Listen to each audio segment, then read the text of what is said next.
Hello and welcome to the iRacing Fantasy Cup Series season finale from Homestead Miami Speedway. We're here for 134 laps, presented by Alpha Ornamental Metals and Rapid Fired Pizza. We want to thank you for joining us here tonight, and we're going to give you a bit of a preview of the action you'll see on track tonight as drivers are competing for the championship. Let's take a look at what you're going to see in tonight's event.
As we head to the racetrack now, these drivers in the practice session out here trying to set some fast lap times. Alex Pelican, the current one on screen here, he is competing for a championship tonight.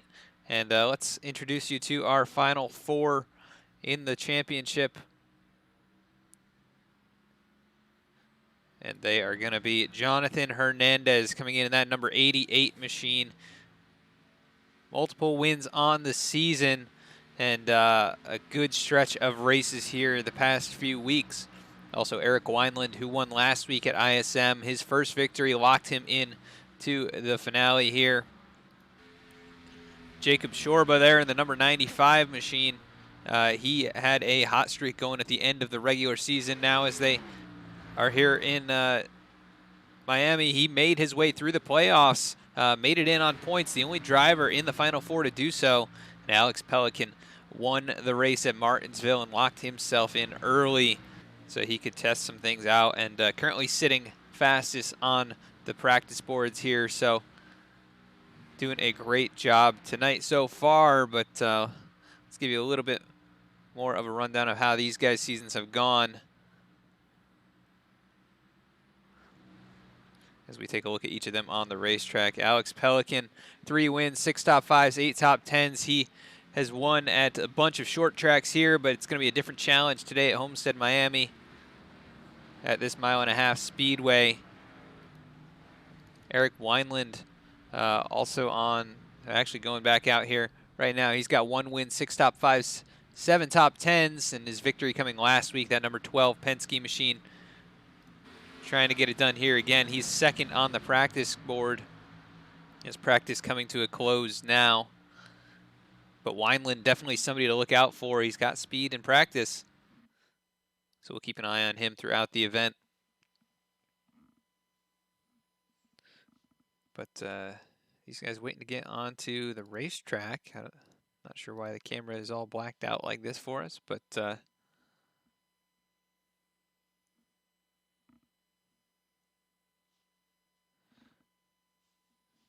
give me one moment here. Trying to figure out what happened.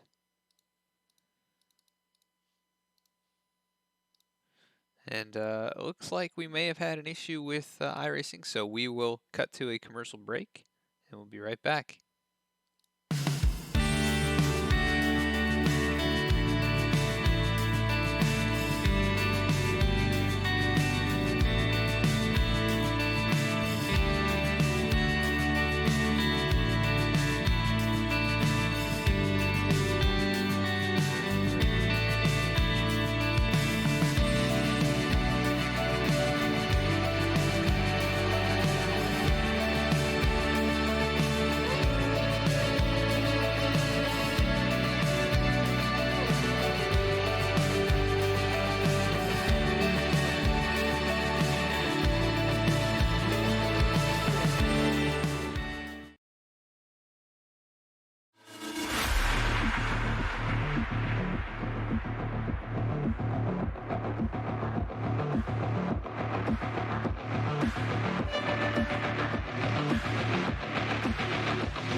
And I believe we've got everything corrected here.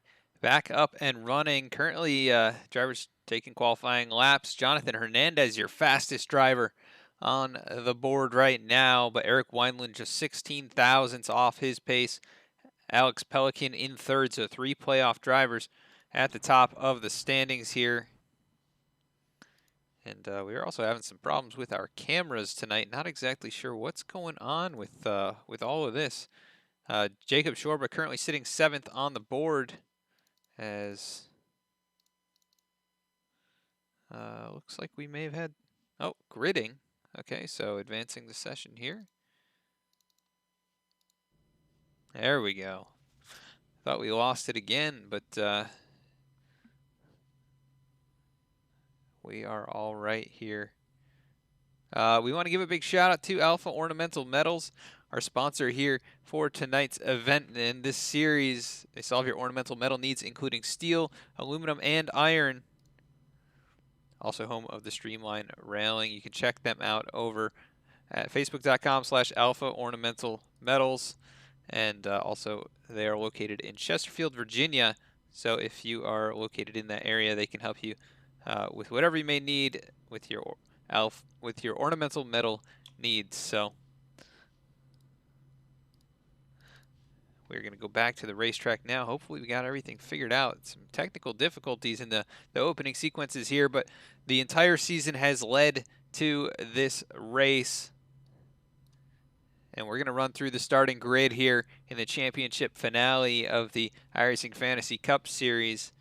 So let's take a look at where your playoff drivers and your favorite drivers are starting in tonight's race. Jonathon Hernandez and that Tide Pods number 88 machine going to be rolling off from the pole position.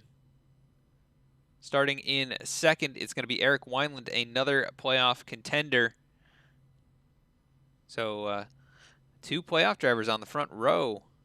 Going to be interesting to see how they battle it out here, especially in the early going. Alex Pelican, a playoff driver, rolling off in the 3rd position. Chad Ginningsman starting in the 4th position. Starting in 5th, it's Spencer Tart. 6th will be Rob Jenkins.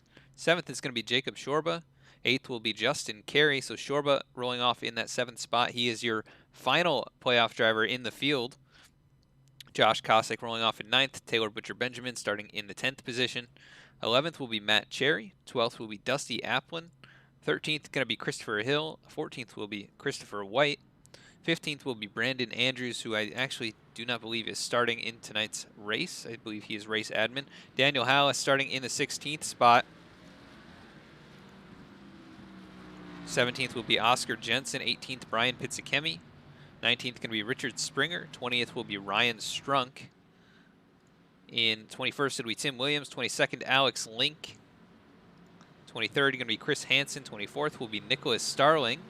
25th will be James Love. 26th, Jordan Brockle. 27th, Frank Weinset. 28th, Kavaya Holt. And that is going to do it for your field here. 28 drivers. And at the front, it is Jonathon Hernandez.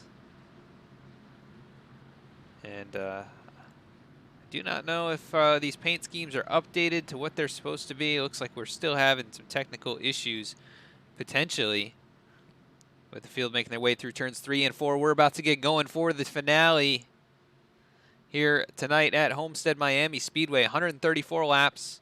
Stage 1 will be lap 34. Stage 2, lap 68. And the end of the race is going to be 134 laps in the books. But we are underway. Jonathon Hernandez gets him going. Alex Pelican right there on his back bumper.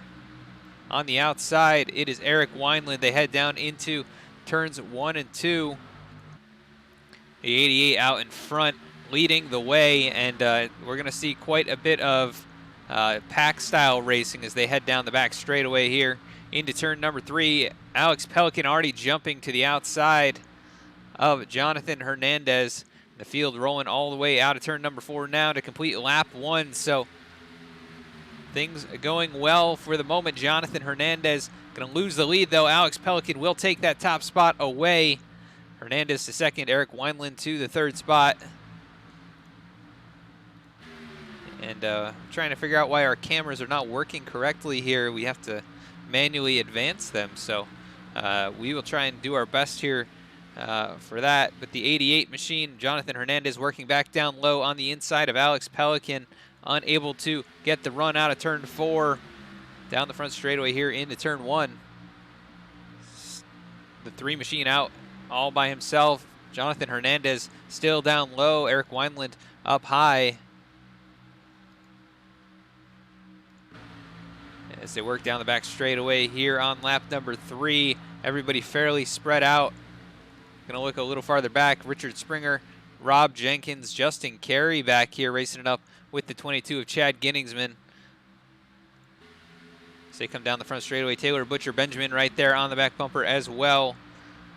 These guys are racing just outside the top 10. Fighting it out back here. Also the 66 of James Love in the mix. At the front, Alex Pelican has held on to that top spot. Jonathon Hernandez in second, right here with Eric Wineland in third.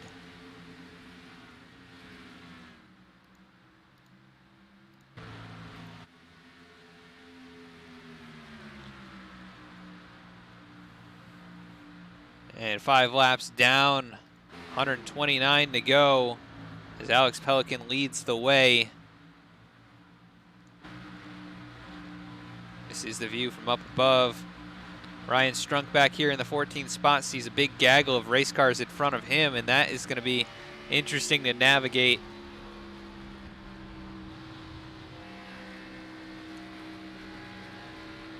As they head through turn number 4 here. On board right now with Ryan Strunk. He rides in that 14th spot, up 6 positions from where he started.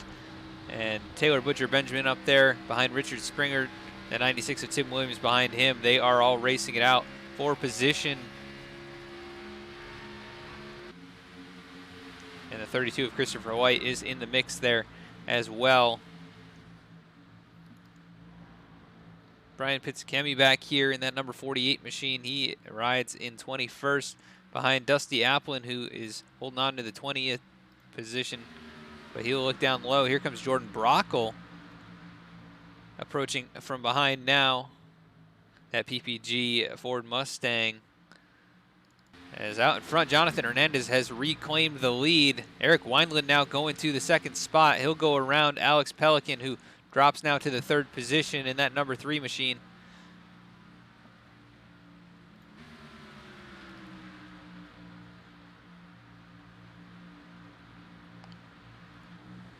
And they head through turns 1 and 2 again. We're gonna cut to another quick commercial break here. Sorry to do it so early, but issues with our technical side of things, so we'll be right back.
And back at the racetrack here, still trying to work on our technical issues, but seems like some of this has been resolved.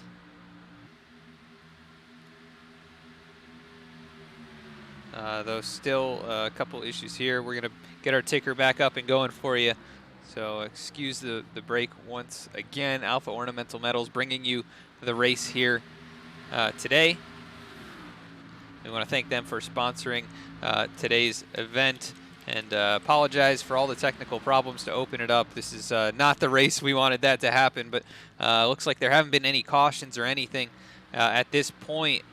So everything going fairly smoothly for the 4 playoff drivers and everyone else. And okay, I think we have everything solved right now. Let's go back to the racetrack. And let's go to our leaders. Jonathon Hernandez out in front, that 88 Nationwide machine. That is the right race car, and he is leading the way. Once again, his stats coming into tonight's event: 3 wins on the season, 6 top 5s, and 8 top 10s. And he leads the way after starting on the pole here tonight. Right behind him, Wineland, however, trying to chase him down. He started second here, and he comes in with a win last week at ISM. That locked him into this round, a shot at the championship here. And so far having a very solid race in stage number 1. And stage 1 going to come to a close in about 17 laps, so we're halfway through the stage. Shout out your favorite drivers in tonight's event so we can follow along with them. Right now, Pelican back here in the 3rd position. He has 3 wins, I believe, pretty much all on short tracks this season.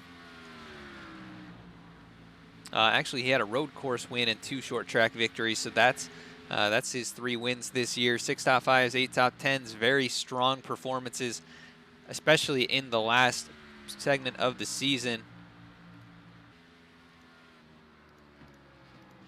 Jacob Shorba back here in the 4th position. And Shorba comes in with 2 wins. The last 2 in the regular season is 8 top 5s, 11 top 10s. So very consistent performance. He's been able to eke out every ounce of performance from the race car each and every week. And looking forward to seeing what he can do here. But he started a bit farther back than his playoff contenders, but now right up there in the 4th spot. So they go 1, 2, 3, 4. Jonathon Hernandez leading the points battle at the moment. And it's whoever finishes on top is going to be the champion here. And right now, it would be Hernandez, but still a long, long ways to go. And we have a caution on the speedway. Let's see who that was. Possibly the 37 machine or the 20 of Christopher Hill. Let's see if I can find out what happened here. Let's go find caution. I believe it was Christopher Hill. Oh, he gets sideways in turn 4 there, locks it down. That must have brought out the caution as Daniel Hallis was coming up behind him. So that's what brings out caution number 1, just a self-spin from Christopher Hill, who takes it down pit lane. And Jonathon Hernandez now going to lead the field. He has led 9 laps. Alex Pelican has led the rest of the laps here. But coming down, working under caution number 1. Let's take a look at our track conditions, see what these drivers are dealing with. 82-degree air temp and 101-degree track temp. So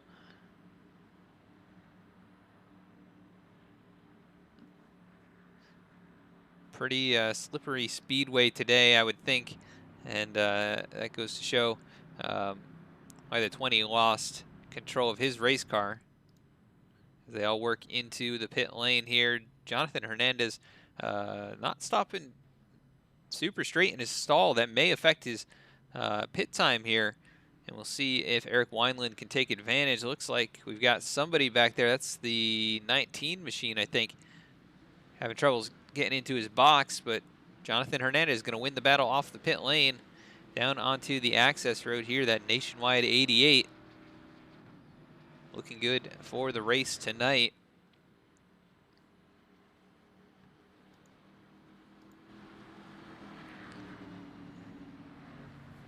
And if you are just tuning in, we apologize for the technical difficulties to open up tonight's broadcast, but we appreciate you tuning in. And if you aren't familiar, this is V-Speed. We are a broadcasting company as well as an esports team. We also sell iRacing or sim racing hardware. We sell some devices, trophies, custom design work, basically anything you might need to take your sim racing experience to the next level. But right now we are live on Twitch. We're here multiple times throughout the week. And if you haven't already, please consider following or subscribing, as we bring quite a bit of action to you throughout the week. And every follow, every like goes a long ways to helping us continue to bring that content to you guys. And you can also find us on YouTube, where we post race replays of each broadcast that we do live here on Twitch. We post them up there about a week afterwards, so check us out on that platform. You can also find us on Facebook, where we announce each and every broadcast. You can find us on Instagram and Twitter, where we post those same announcements, as well as new merchandise and special events and on-site reporting. So lots of stuff to be seen on all those platforms, and we appreciate you tuning in here to the event tonight. Jonathon Hernandez is your leader, and if you missed it at the beginning, this is how they come in. These are the drivers in contention for the championship. It's Jonathon Hernandez, Eric Wineland, Jacob Shorba, and Alex Pelican, and currently those 4 drivers sitting in the top 4 on the racetrack. So they work their way down the front straightaway here, waiting for the pace car lights to turn off so they can get going once again. And there we go, going to be going double file now. Let's take a look at these guys. The 88 machine of Jonathon Hernandez at Nationwide Camaro. Very strong season so far. Eric Wineland, the Richmond Water Heaters Penske Ford Mustang, the Menards Penske Ford Mustang. Alex Pelican here in the Bear Premium Plus Ultra number 3 RCR machine, and then Jacob Shorba here, that 95 Levine Family Racing rapid fired pizza car. Of course, a sponsor of the series and this league. I want to give a big shout out to those guys, but Hernandez waiting to get him going. He will have full control of the restart as they work into turns 3 and 4 here. Just the one caution for the self-spin of Christopher Hill, who takes it behind the wall. And Jonathon Hernandez bringing the field out of turn 4. Pace car makes the hard left-hand turn onto the pit lane. Hernandez gets him going. Green flag back in the air from Homestead Miami for the iRacing Fantasy Cup Series Championship finale, as Alex Pelican works it instantly down to the inside of Jonathon Hernandez, or of Eric Wineland. Going to try and chase down Jonathon Hernandez. Now jumps to the outside, and that leader position is almost a disadvantage on the restarts, it looks like, as now they go side by side. Alex Pelican up high. Eric Wineland giving him a push draft-wise through the corner there. The 3 gets up pretty wide, though. Eric Wineland looks to the middle, nowhere to go. Now to the bottom, now to the inside, and they are 3 wide at the front. This is a risky maneuver as the 88 kind of drifts up the 3, backs out of it to avoid contact. But they settle it out there. That could have been a big-time problem for those guys. So we take a look back here. Josh Kosick, this number 6 machine, racing it up with Ryan Strunk, that 77Z's custom die-cast machine. Then we see Matt Cherry, the 9 car, that Napa Auto Parts machine.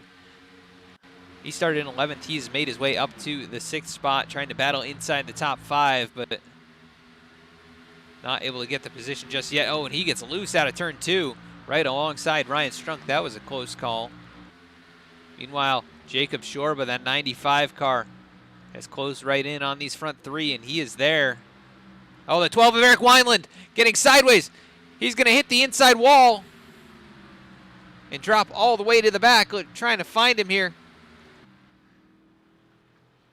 And there goes Eric Wineland. What happened?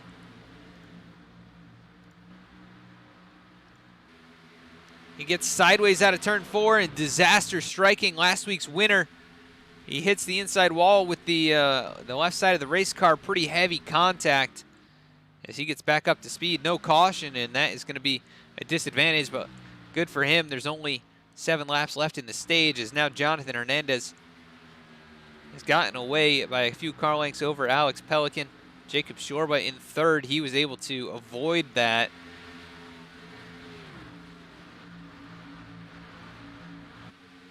And here goes Ryan Strunk now to the inside of Josh Kosick as they fight it out for that 4th and 5th position battle. Christopher White now to the outside of Matt Cherry, that 32 All-Star or SimStar Motorsports machine. He's moved forward quite a few spots as well, and a lot of these guys at least gaining 1 spot from Eric Wineland spinning down there. Tim Williams up from 19th to the 8th spot. He has moved forward massively here, that 96 car. Taylor Butcher Benjamin riding around where he started here in the 9th position. He started 10th. Doing a good job in the early going. Justin Carey, that NOS Energy Wood Brothers machine, back here holding on to the top 10 position. The 51 of Alex Link, though, now powering around the outside. He puts the throttle down. The 66 of James Love with a problem there. He drops to the inside. And he will try and contend for a top 10 spot right now in the 12th position. Nicholas Starling in that below the double yellow and V-Speed number 43. And, of course, below the double yellow, a new sponsor to V-Speed here. An upcoming podcast. And you can find that wherever podcasts can be downloaded. So looking forward to listening to that one when they get going with it next season. And should be pretty cool to have one of the members here running his own podcast, as Jonathon Hernandez starting to gap the field now 0.8 of a second back to Alex Pelican. And that's what it looks like out the back bumper. And Jacob Shorba way up the racetrack. He's using that 3rd lane.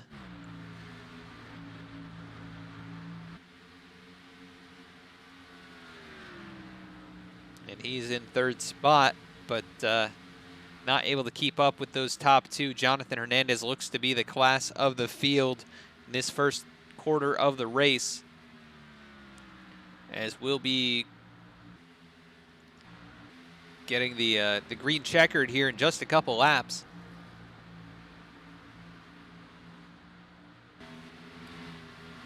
Matt Cherry now working back to the outside of Christopher White. This battle back here just outside those top 3. Josh Kosick looking to the inside of Ryan Strunk. He dives it way down in there. Almost contact. There is contact. The 6 gets a little bit loose underneath. He's able to hang on to it, and they will live to race. They will live to race on. The 9 machine of Matt Cherry dove it into the corner, checked up behind the 6 there now, and Christopher White going to take advantage of that and get a good run out of turn 2. He'll drift up and try and throw a block on the 9 machine, but not going to be there as Cherry gets a huge run out of the corner and almost contact. Oh, he gets tapped by the 96 of Tim Williams, trying to hang on to it. Cherry doing a great job. He's still trying to hang on, fighting that car out of turn number 4. He is able to save it. A heck of a job there by the 9 car of Matt Cherry. His caution is out now. That's going to complete the stage.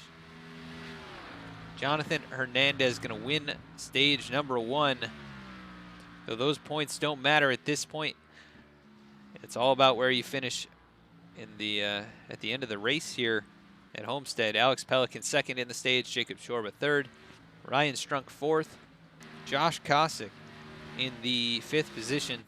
Christopher White in 6th here. Taylor Butcher Benjamin 7th. Matt Cherry hangs on to 8th. A little bit of damage now on that race car. Tim Williams, 9th. And Alex Link, the Jacob Company's Ford Mustang, rounds out the top 10. Those are the drivers that earn stage points here. And no playoff points being awarded at this point as we are in the final race. There's no need for them. It's all about the raw finishing order of the end of the race. So Jonathon Hernandez is going to lead the field down the pit lane here.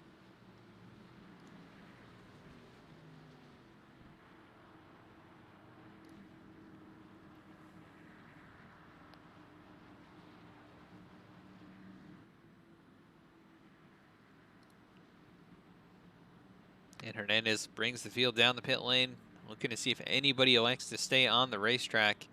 But it looks like at least 15 laps on all these tires. Eric Wineland at the back here, he's going to sit for quite a while, I'm sure, to get damage repaired. That Menards Ford Mustang, heavy damage on the left front of that race car. And the left rear, the entire left side really pancaked in as he pulls into his pit box. Jonathon Hernandez pulling out now. He will win the battle off the pit lane. Alex Pelican 2nd, Jacob Shorba in the 3rd spot. And let's see if we can get a word in with some of these guys, or one of these guys, while we're under caution here. Let's see if we can talk to our leader here, winner of stage number 1. Jonathon Hernandez, this is Adam of the V-Speed booth. You got a copy? Hey, Adam. How's it going? Pretty good. And you're looking pretty fast out there yourself. You led 26 laps here and really started to pull away at the end of that stage. It looks like the race car is handling pretty well for you. Oh, yeah. It's handling fantastic. It just, on a restarts for about 2 to 3 laps. It needs to get up to speed, and then after that, it's a flyer. Yeah, and we know with these high downforce and low horsepower packages, clean air is often really important, but you know, with so many grooves and so many different ways you can run Homestead Miami, is it as important to be out in front here, or you think it has less of an impact? I think with Homestead, it's less of an impact, and the major factor would be keeping your tires as fresh as, especially with the surface being similar to Atlanta. Tires matter a whole bunch here. So as the race goes on and we get on to longer runs, you'll see people transition to the high line, to the bottom, and I'm pretty sure everyone will be trying out something. Yeah, and that's usually how these races progress. The line just seems to shift farther and farther towards the wall. But haven't had quite a long run yet to see that happen. Obviously, you come in, you're in the Final Four here in the playoffs, and you feeling the pressure, even knowing that you've got such a fast race car here in the early going? At the moment, not as much. Lets me see how the rest of the three. Of course, I've seen Eric get loose out of 4 within those last few laps, and so it just lets me see where everyone's strong points, weak points are, so that I could make minor adjustments to hopefully stay up here. Yeah, 10-4 on that. The car looks good, looks fast, and you're currently leading it, so looks like you're going green, and good luck with the rest of the race. Thank you, Adam. That was Jonathon Hernandez, your current leader. He is one of the 4 playoff championship contenders. Right now, Hernandez in first, Alex Pelican in the 2nd spot. In 3rd, it's Jacob Shorba. And then Eric Wineland all the way back here in 21st. He got a bit of damage repaired, but obviously still heavy damage on the left front and left rear, and we'll have to see how much more he has yet to fix and if he can gather that car back up and head towards the front. But he has a bit of a mountain to climb, but a lot of time to climb it, so we'll have to see what he can do here as the field working their way out of turn number 4. Going to get us going one more time. And the 88 of Jonathon Hernandez with the advantage. He gets the field moving here, back underway. Gonna start lap number 40 here. Jonathon Hernandez out in front. Alex Pelican right there in second. And like Jonathon said, it takes a little while for that car to get up to speed. You can see Alex just using the draft so quickly, able to jump to the outside, and I think Jacob Shorba gonna come right with him. The question is whether or not the 88 can hang on to the top spot here and continue to lead the way. As he swings it down to the low side, Alex Pelican trying to wheel it around the outside, unable to get the pass completed. And Hernandez gonna lead at the line there. But Pelican with a huge run now down into turn 1. They remain side by side. The 88 drifting up just a little bit because you can't really keep it down on that white line usually. They head down through turns 3 and 4. Alex Pelican with the advantage now, and Hernandez getting a little bit pinched down, I think. But they go a little bit farther apart now down the front straightaway. The 88 of Hernandez once again leading that lap, so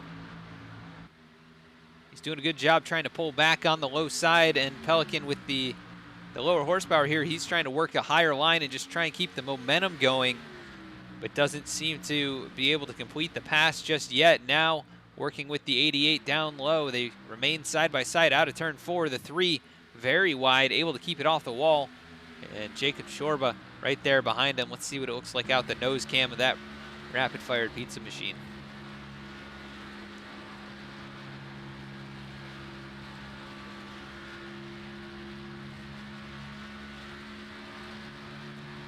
Let's go on board now, see what he's feeling in that race car as well.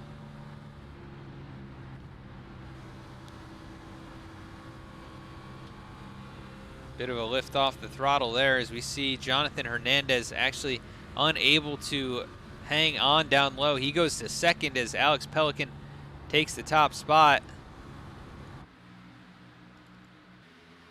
And Hernandez trying to work something up down here on the low line once again.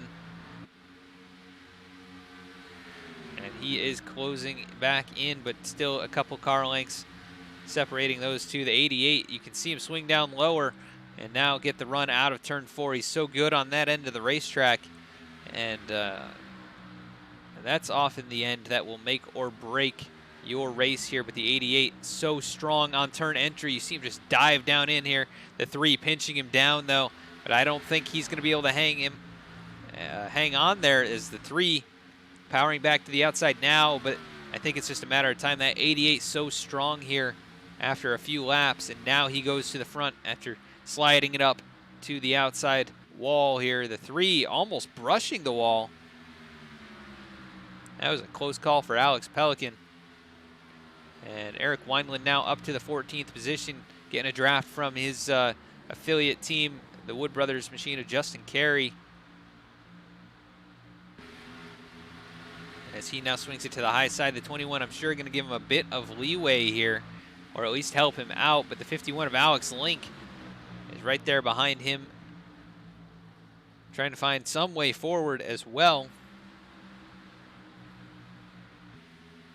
And a bit of a gaggle up here. Looks like the 96 of Tim Williams out in front of James Love. The Blue Def 66 machine goes down low here, and a big swing down to that apron. The 8 machine of Spencer Tart right in front of him now as they switch lanes. The 96 goes down low now. The 66 brushes the wall.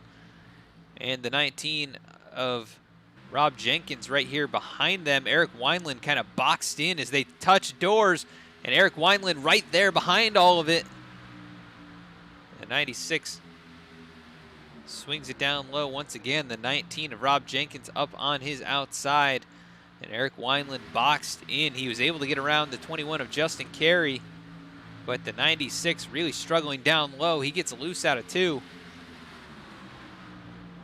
And Wineland unable to advance anywhere, but now gets a good run through 3 and 4. He'll go to the outside and hang on behind Rob Jenkins. Come down the front straightaway here. He's able to clear the 96 as they go into turn number 1. The 19 much slower on turn entry, and that's going to slow up Wineland. So Eric really having trouble finding his way through this traffic. They are basically too wide at points, and he just can't find any way around. James Love and Rob Jenkins now side by side. The 96 coming up the track. Wineland almost into the wall. Let's go back here, see what happened. The 96 just sent it in. The car looks like it just didn't turn, and the 12, wow, great job avoiding there. That was a close call, and that could have ended his chances altogether if he had not been paying close attention. Now still working on the back bumper of Tim Williams.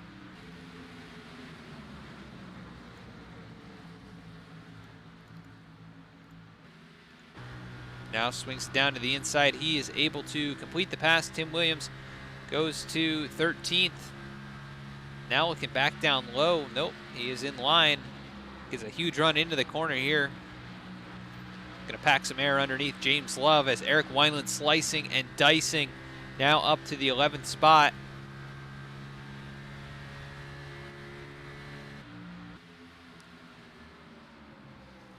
.51 laps in, he is making his way back forward, and only about 17 to go in this stage. He's going to try and find himself in the top 10 before it's all said and done. He's in 11th right now and following Rob Jenkins to the inside here. At the front, Jonathon Hernandez absolutely driving away. It's 1.7 seconds, the gap back to Alex Pelican. And that 88 Nationwide Camaro looking absolutely dominant in the opening stages here. He's led 38 of the 51 laps, now 52 laps. Started on the pole and he is pulled away. Alex Pelican back here out in front of Jacob Shorba by about 3/4 of a second.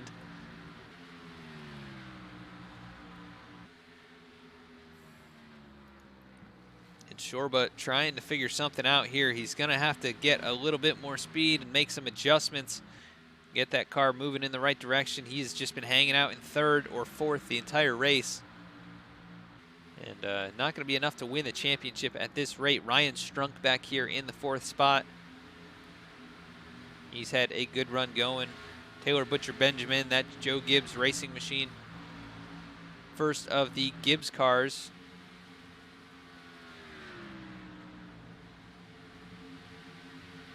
He's doing an excellent job here in the 5th spot. He's really been carrying the banner for that team the last handful of races. So Christopher White in the 6th spot, Josh Kosick 7th. 8th is Nicholas Starling, that 43 car. He's had a good last few races as well. And running inside the top 10, Rob Jenkins, Eric Wineland battling it out for 9th and 10th. Wineland swinging it up high, trying to get a run down the back straightaway. And looking for some way around that 19 car, but has not been able to do it here. As Eric way up the racetrack, almost brushing the wall there, very close. But pushing the limits of that race car as he closes in just a little bit on the 19.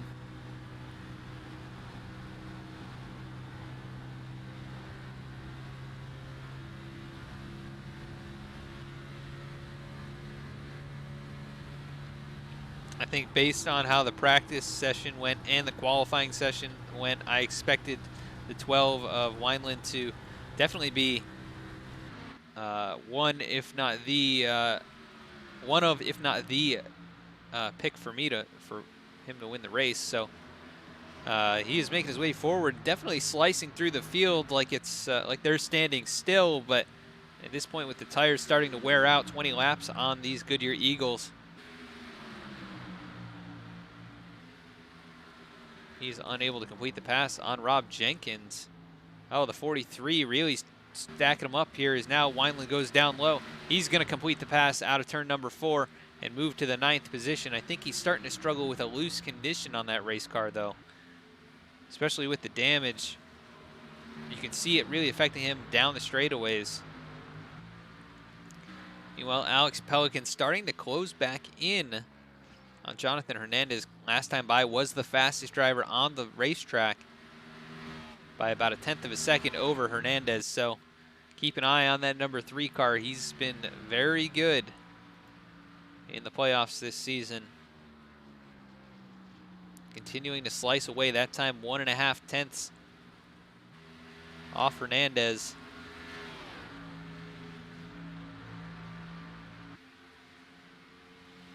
And it looks like Pelican quite a bit better in turns 1 and 2, but not necessarily that much better in 3 and 4. Let's see what he's feeling here.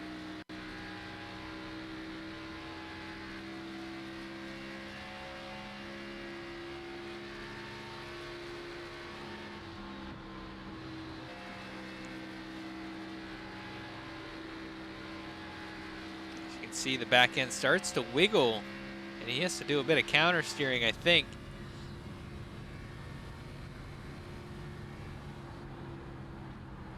Down through turns 3 and 4, you can see Hernandez, that car's starting to shoot up to the outside here pretty quickly. Alex Pelican also experiencing the same thing, so the right front tire is wearing out on these cars. And Pelican continues to gain. That time by, he was 1.5 tenths again faster. So Alex doing something here on these long runs, and at this rate, he might have the car to beat Jacob Shorba right now in the 3rd position. He is running about the same times as Jonathon Hernandez, but not faster, not slower. As this time by, Pelican chops another 2 tenths off. Shorba was about 1.5 tenths faster than Jonathon Hernandez, so 95 starting to find some speed here on the long run as well. Eric Wineland, even with the damage, still very competitive lap times as he is now in the 8th spot. Nicholas Starling drifting back to the 10th position. And that's where all your playoff contenders run at the moment, currently 1st, 2nd, 3rd, and 8th. And I'm sure they have all just worked a ton on these cars throughout the week. And we've got a 3-way battle just outside the top 10 here. Daniel Hallis in 13th, leading James Love and Matt Cherry. But now the 66 to the outside. The 53 dives it in low. Matt Cherry getting a big run out of turn number 2. The 66 swings it to the inside. Gonna throw a block here. As the 9 gives him a huge push down the straightaway. And into turns 3 and 4. The 9 right to the back bumper gives him a huge shot in the center of the corner. Maybe unhappy with the 66. Not sure what happened between them, but he gave him a massive bump in the middle of the corner there. Might know that he has a better race car. Just not able to find any way around at the moment. Everybody's single file now, though. Daniel Hallis jumping to the inside of Justin Carey. The 21 car up into the wall. He's able to hang on to it, but that car obviously lost all its grip there in the center of the corner. Matt Cherry makes a move down to the inside of James Love, who had to check up. Now Matt Cherry trying to get 2 for 1 here in turns 1 and 2. The 21 going to hang right there with him on the outside out of turn 2.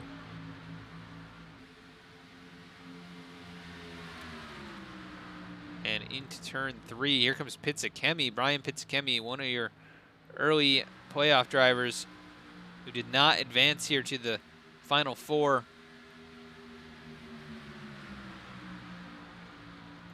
And we should be closing in on the last couple laps now. But Jonathon Hernandez with huge pressure from Alex Pelican, who has reeled him in from over a 1.5 seconds back. Also Jacob Shorba starting to close the gap as well. So Hernandez struggling as these runs go on. 30 laps on the tires, and Alex Pelican looking to the inside.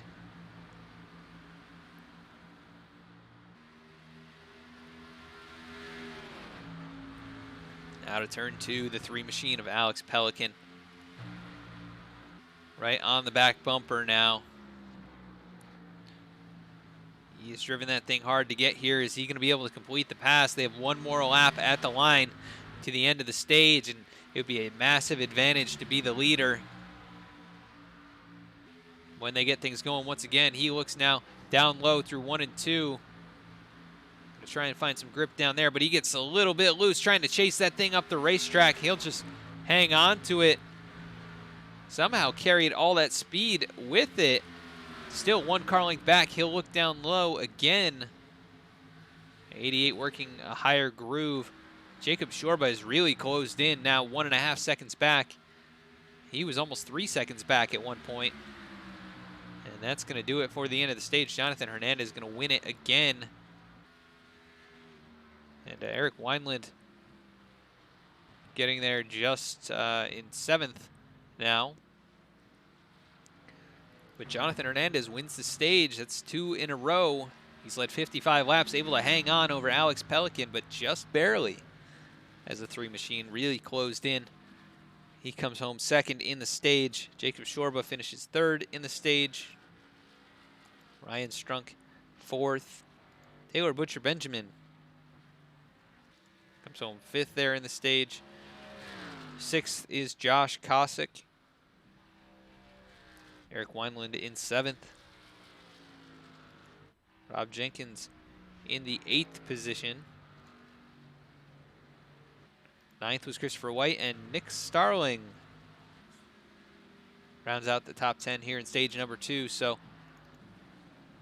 2/3 of the way through in terms of stages. We're on the final run when we get going green once again, but we're going to cut quickly to a side-by-side commercial break.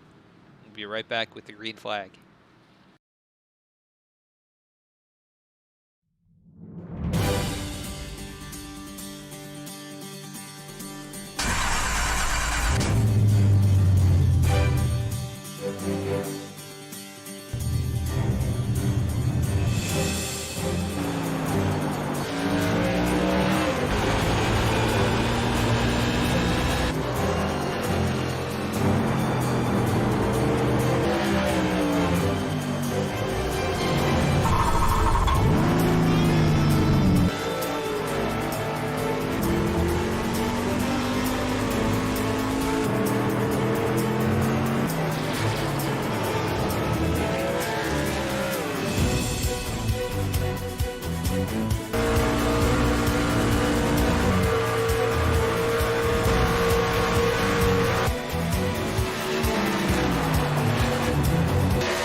And we are back. We're going to do a quick recap. We've had 3 cautions, 2 of those being for the stages, and just 2 lead changes between Alex Pelican and Jonathon Hernandez. As we are starting stage number 3 now. The field getting ready to go. Jonathon Hernandez gets him going though. Alex Pelican, a great jump on the restart. He is right alongside, headed down into turn number 1. And they will go in there basically nose to nose, but the 88 pulling him now on the inside. Here comes Ryan Strunk trying to close in. He's right there, the 3 trying to pinch down Hernandez. And Eric Wineland has found his way back inside the top 5. The race car looking quite a bit better now, especially the left rear quarter panel looking so much better than before, but the left front still a bit of damage, that crease over the front wheel. But he's up to the 5th spot, battling for 4th now, taking it away from Ryan Strunk as he swings it up on that high side along with his other playoff contenders who ride 1, 2, 3, 4.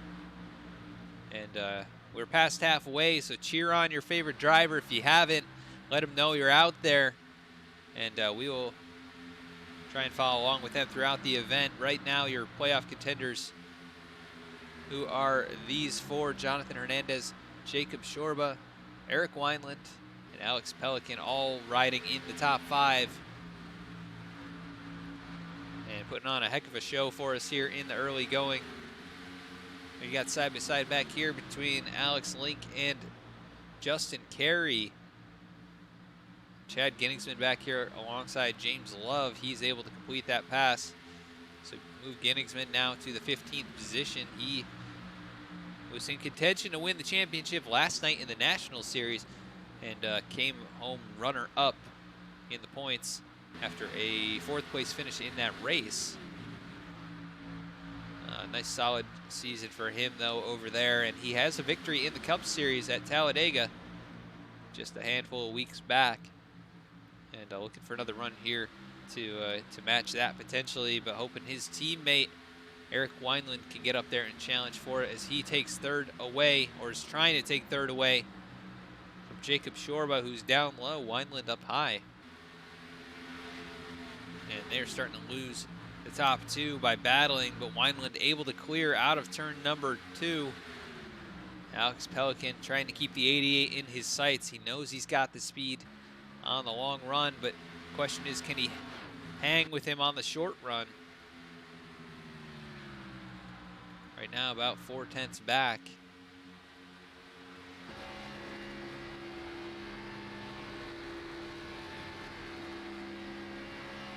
And Alex really the only other driver to lead some laps. Eric Wineland was not able to get to the front at any point there, but starting to put down some pretty quick lap times. It looks like he might be closing the gap up to Alex Pelican. But Eric has been very, very loose as the run progresses, so we'll have to see if that's gotten any better, if he's made any adjustments.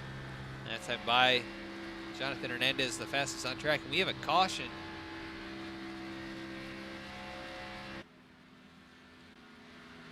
For, it looks like Josh Kosick, the number 6 machine. Let's go take a look at what happened.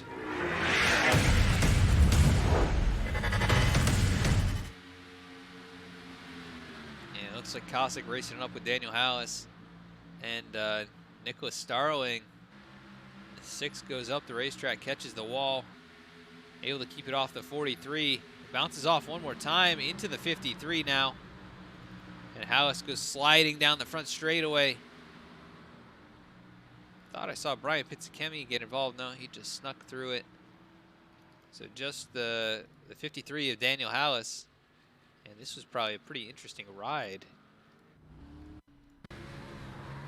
Let's see what happened here from the inside of Hallis's race car. So now he jumps to the inside. The 6 just all of a sudden.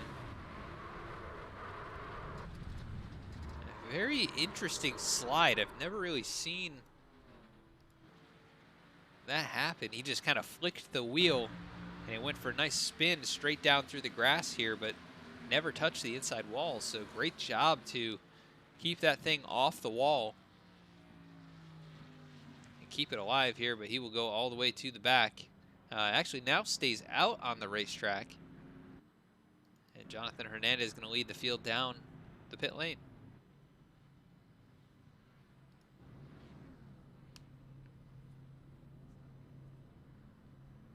And last night we had a heck of a battle among all the playoff contenders. They were all up there fighting inside the top 5 pretty much. And it was like that for 30 or 40 laps. Just an incredible battle. And we have any fan 6807 in chat here cheering on Justin Carey, the 21 machine, as everybody making their way off the pit lane. Eric Wineland comes off in second. So he's right back to where he started. That 12's Menard's Mustang looking pretty decent here. And I think they'll be right past the edge of the fuel window. It would be a long run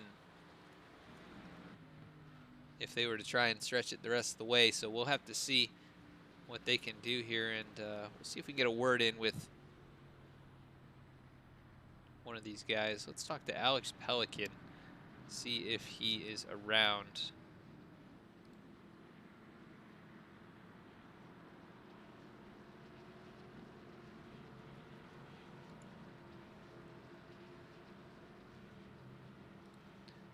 Alex Pelican, this is Adam in the V-Speed booth. You get a copy?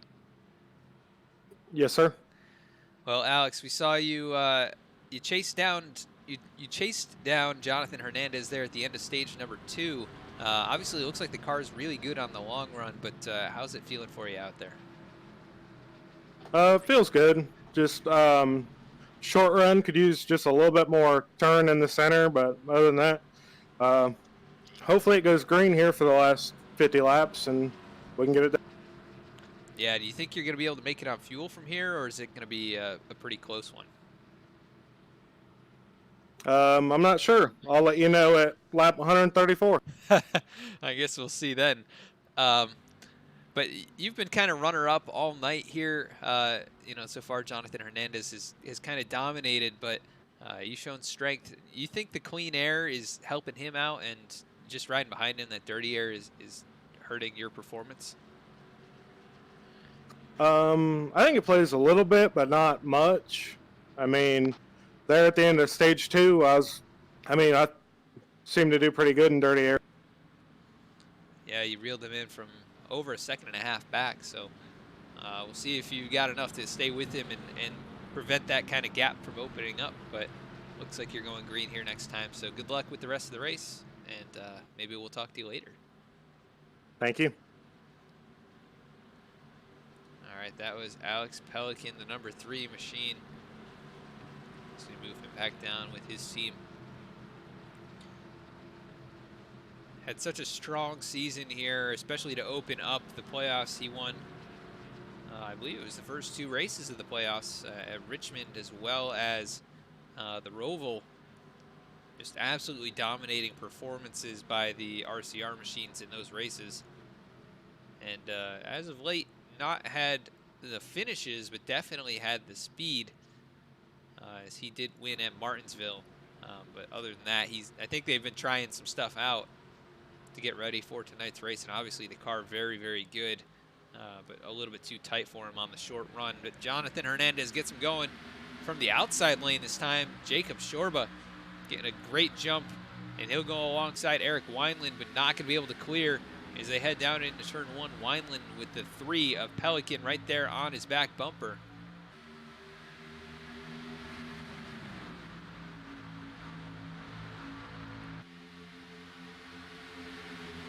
And they spread it out now. Wineland up high alongside Alex Pelican, the 12, trying to charge through the center of the corner, and he is going to reel in the 88 right to the back bumper. Where does he go? We've got a car down in the grass. That's Richard Springer, I think. The 14 down through the grass. I think the 9 car, Matt Cherry, going around as well. And we are back under caution. Let's see what happens here.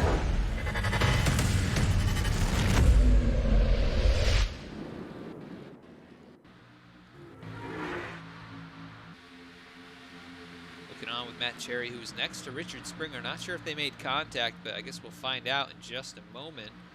So they go side by side through 3 and 4. The 14 drifts way up the track. The 9 of Cherry locks it down. And lucky to not get hit by anyone there. Richard Springer, though, able to hang on to it. That was a heck of a job to save that race car. As he drifted way up the racetrack, you can see him slide down through the grass. Thank you, Mr. Consistency, for the follow. And I'm not sure if Springer hit the wall or not. Let's go on board with him. Oh yeah, just a little tap with the left rear. And you can see the crumple on the quarter panel there, but they should be able to beat that back out. And he didn't hit it too hard. But that is going to bring out another caution here as the field makes it onto pit lane. A handful of drivers electing to stay out. Jacob Shorba going to take over the lead now, as he and the rest of the top 5 all staying on the racetrack. Looks like Daniel Howe is probably going to bring it down here, though. And he will. Still got some damage on the right front quarter panel of that machine from his previous incident.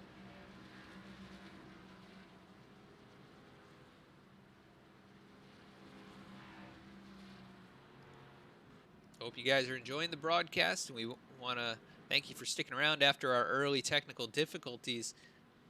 We were able to get those cleared up, thankfully, in the first stage. No real concerns there.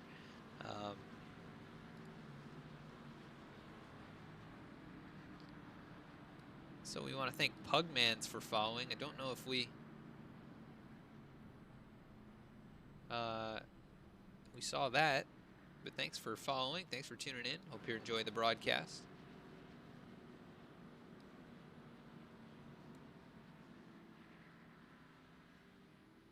And Alex Pelican, or Daniel Howe is going to go all the way back to the 17th spot now. Brian Pizzicemi looks like he's getting a lucky dog, so he'll get back on the lead lap here. And 18 drivers left on the lead lap out of the 28 that were scheduled to start.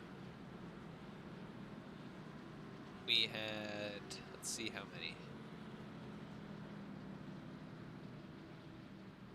It looks like we had 25 start the race. And like I said, we have 18. Brian Pizzicemi, the last one on the lead lap. Josh Kosick is sitting on the pit lane, trying to get damage fixed on that number 6 car. Christopher White as well in his pit box, trying to get damage repaired. So not a great night for those guys. The field coming back around. Jacob Shorba out in front. I think, yeah, pace car lights are off, so we'll be going green this time. And Shorba on 7-lap-old tires now. He's going to lead these guys. Jonathon Hernandez won the battle off pit lane. With Eric Wineland now to his outside. Alex Pelican, Rob Jenkins out here in the 8th position. Chad Ginnigsman up to the 9th spot. And Alex Link rounding out your top 10 for the moment.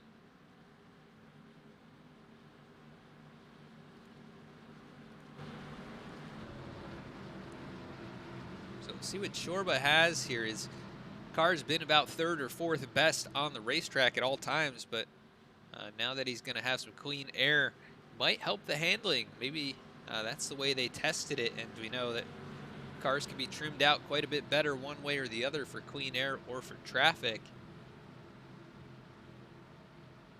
And right now it doesn't seem like it's all that great in traffic. He's not able to really make many passes. Have to see what he does here on the restart. Pace car makes a hard left-hand turn down to pit lane, and green flag back in the air. Shorba gets a huge jump over Ryan Strunk and Taylor Butcher Benjamin. We're up in that high line now, the 77 dropping down low.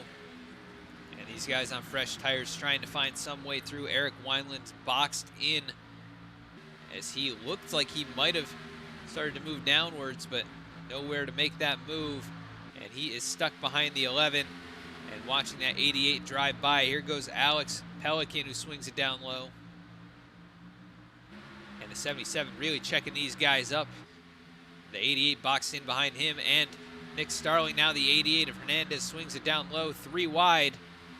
And he'll go in to the quarter here. The 43 gets tapped by the 77, comes up in front of Eric Wineland. He's going to take it to the middle now. So Chaos and Wineland once again the victim. He is able to avoid calamity this time, and he will hang on. Now moving up to the 7th position in front of Nick Starling as he swings it up the racetrack. The 43 right on the back bumper, going to give him a shot down the straightaway. And some close calls there as they find their way through, but Jacob Shorba out in front. The gap about a half second back to Jonathon Hernandez. And this is the largest lead we've seen for anyone other than Jonathon. And the 95 putting that car out into the wind, trying to get some air, some space between himself and the 88. But Hernandez closing in the gap now, just 3.5 tenths. He was about a 1/10.5 faster last time by. Jacob Shorba just unable to extend the gap. Now it's 0.3 of a second, make it 0.2 of a second. As Hernandez chasing him down the back straightaway, it's going to be a tough task to hold him off. He's just been so dominant here. And Alex Pelican just making his way around Ryan Strunk, but Strunk back to the inside. And Strunk on older tires. Alex Pelican now going to be able to clear him, but has about a second to go to catch up to Jonathon Hernandez. But Jonathon has still not made the pass. He's 0.2 behind. And perhaps the dirty air affecting the handling. But you can see out of turn number 4, he closes in about a car length and a half. Now down to just 1 car length into turn 1. He is there. Alex Pelican is just hoping that Jacob can hold him off for a little while so he can try and chase him down, but Jonathon Hernandez on the back bumper. He swings it up high here in 3 and 4, the 95 down low. Working a different line up the racetrack he goes. The 88 with huge momentum. Gonna look to the inside now. Across the start-finish line, it's Shorba, but Hernandez going to take that lead away into turn 1. And Alex Pelican wishing that Jacob could have held him off for probably 2-3 more laps, as he still has quite a distance to go.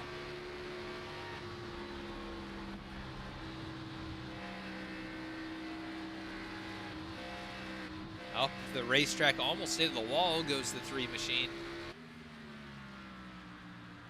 Eric Wineland moving to the 5th position, still fighting with these guys back here though. Trying to find his way through to race with the other playoff contenders. Eric Wineland now, who's almost 3 wide, as he clears Taylor Butcher Benjamin to get the 5th position away. And now looks to the inside of Ryan Strunk, really dives it through there. The 77 lifts and lets him by. Eric Wineland now to the 4th position.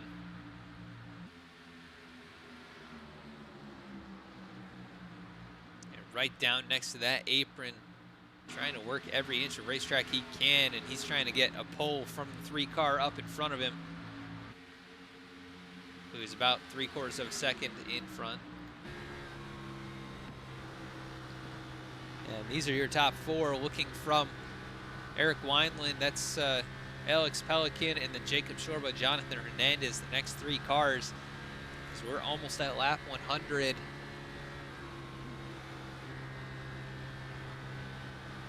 Starting to close in on the end of this thing, and right now they all run 1, 2, 3, 4 among the playoff contenders, but drivers not in the playoffs. We've got some battling going on back here. Chad Ginningsman in the middle of it as Matt Cherry and Justin Carey go side by side. The 43 of Nick Starling on older tires is backed right up to them, and he's going to get a shot from the 9 in the middle of the corner. Now Cherry trying to find somewhere to move. not anywhere to go as he's right on that back bumper. The 43 and 21 now side by side. Out of turn number 2, Alex Link goes to the high side behind him.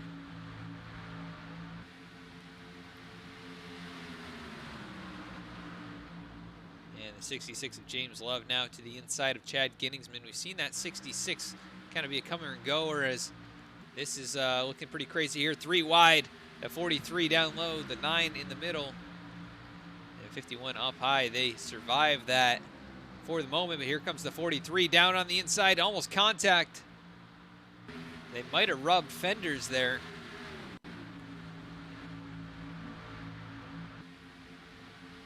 But they live to race again, and the 43 diving it in here.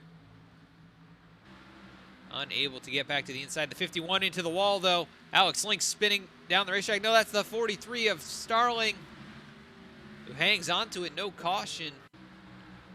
We saw the 51 hit the wall. The 43 did the same exact thing, comes across the nose, and what a save. As he just locked it down and then eventually got it going again. But well off the lead, or well off the pace now, too.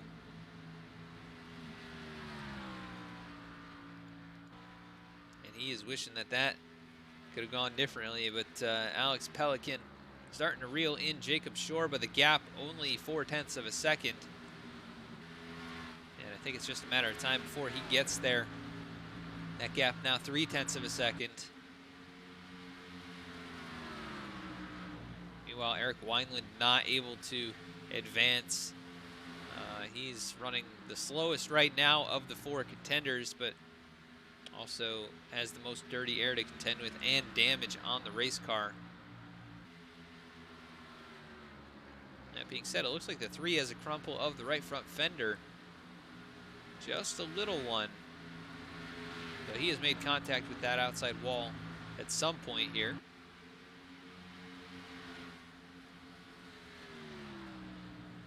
And trying to find some other battles on track. Taylor Butcher Benjamin right on the back bumper of Ryan Strunk.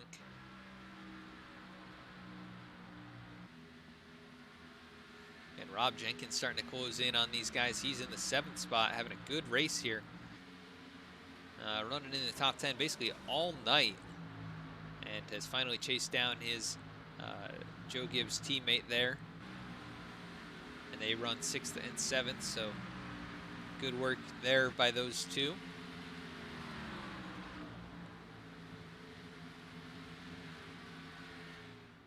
And Matt Cherry still trying to pass up Justin Carey. Those two have been fighting it out here for a few laps. But the 9 still hanging in behind. Now gets a good run into turn 1. The 21 kind of pinching him down here. And Matt has given people the bumper in the middle of the corner today. Just little taps, pretty square. He just letting people know that he is on his way. That car is pretty fast here tonight. As Justin Carey swinging it up to the high side. Matt Cherry down low. They continue to race it out now side by side. Across the start-finish line, this is 7th and 8th positions. Jacob Shorba under fire from Alex Pelican, who has arrived.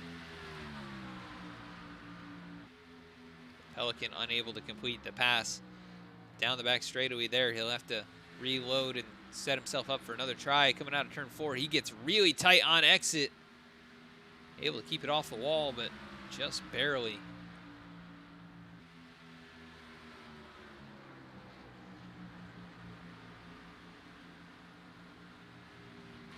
And it'll be 25 to go in just a couple laps.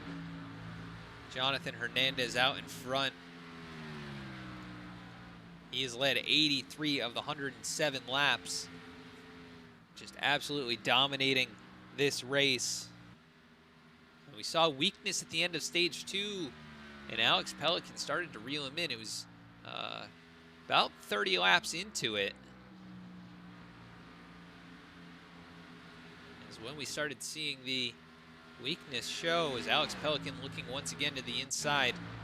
Not able to complete the pass. He is really struggling to make this work. Eric Wineland not fast enough to keep up with these top three at the moment. But Pelican closing in.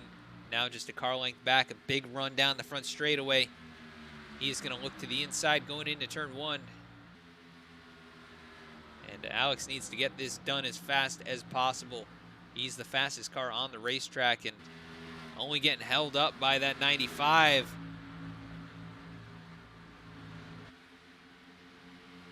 Unable to complete the pass again.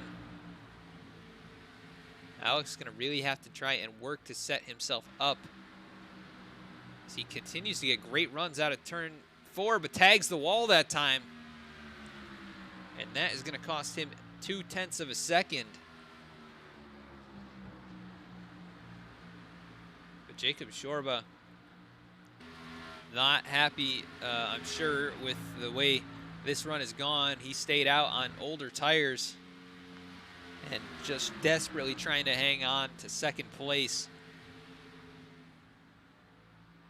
As Jonathon Hernandez pulls away, Alex Pelican a little bit more conservative out of turn 4, still able to keep Shorba in his sights here, just 2 car lengths the gap between them.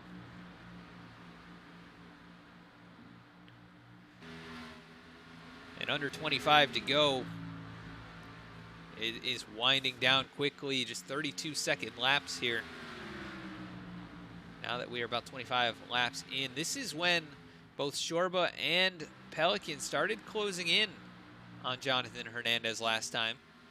And we'll have to see if that becomes the case once again. Looks like Hernandez still running about the same lap times, but we saw some significant fall off around lap 30. It was right at the tail end of the second stage where Alex Pelican closed in from over 2 seconds back, or nearly 2 seconds back. And right now that is where they sit, 1.5 and 1.7 seconds respectively between Shorba and Alex Pelican. And now kind of working together with the draft out of turn 4. Pelican is right there. He looks to the inside in 1 and 2. And it's going to be a tough place to make a pass, as Shorba running the rim up there is going to just have the momentum, and he'll clear the 3 easily. But they are not losing time at the moment. Last time by, they were both faster than Jonathon Hernandez. And I think Shorba with the advantage right now leading Pelican. He's got more clean air than the 3 car, and Pelican has to work a little bit harder to get that thing to turn each and every corner, and that means the tires have to work a little harder as they fight it out for second and third. Eric Wineland hoping for a caution, I'm sure, as he's been really good on the short run here. I thought I saw Alex Pelican rub the wall. One of those guys rubbed the wall going into turn number 3. Now Alex Pelican right on the back bumper again. But he has got to figure out some way around the 95. He is faster. That time by was about 0.08 faster. But Jacob Shorba is still faster than Jonathon Hernandez, but they're not going to get there at this rate.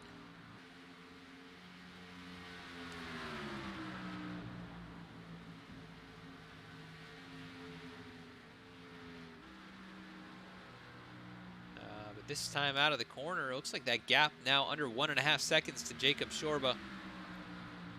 And they were 0.2 faster that time by, at least Shorba was. Pelican was 1/10 faster than Hernandez. So they are gonna start closing in, I think. And this could get interesting, just 18 laps to go. Coming to 17 to go here. And this could get very intense. I think they're all good on fuel. Shouldn't be any issues there.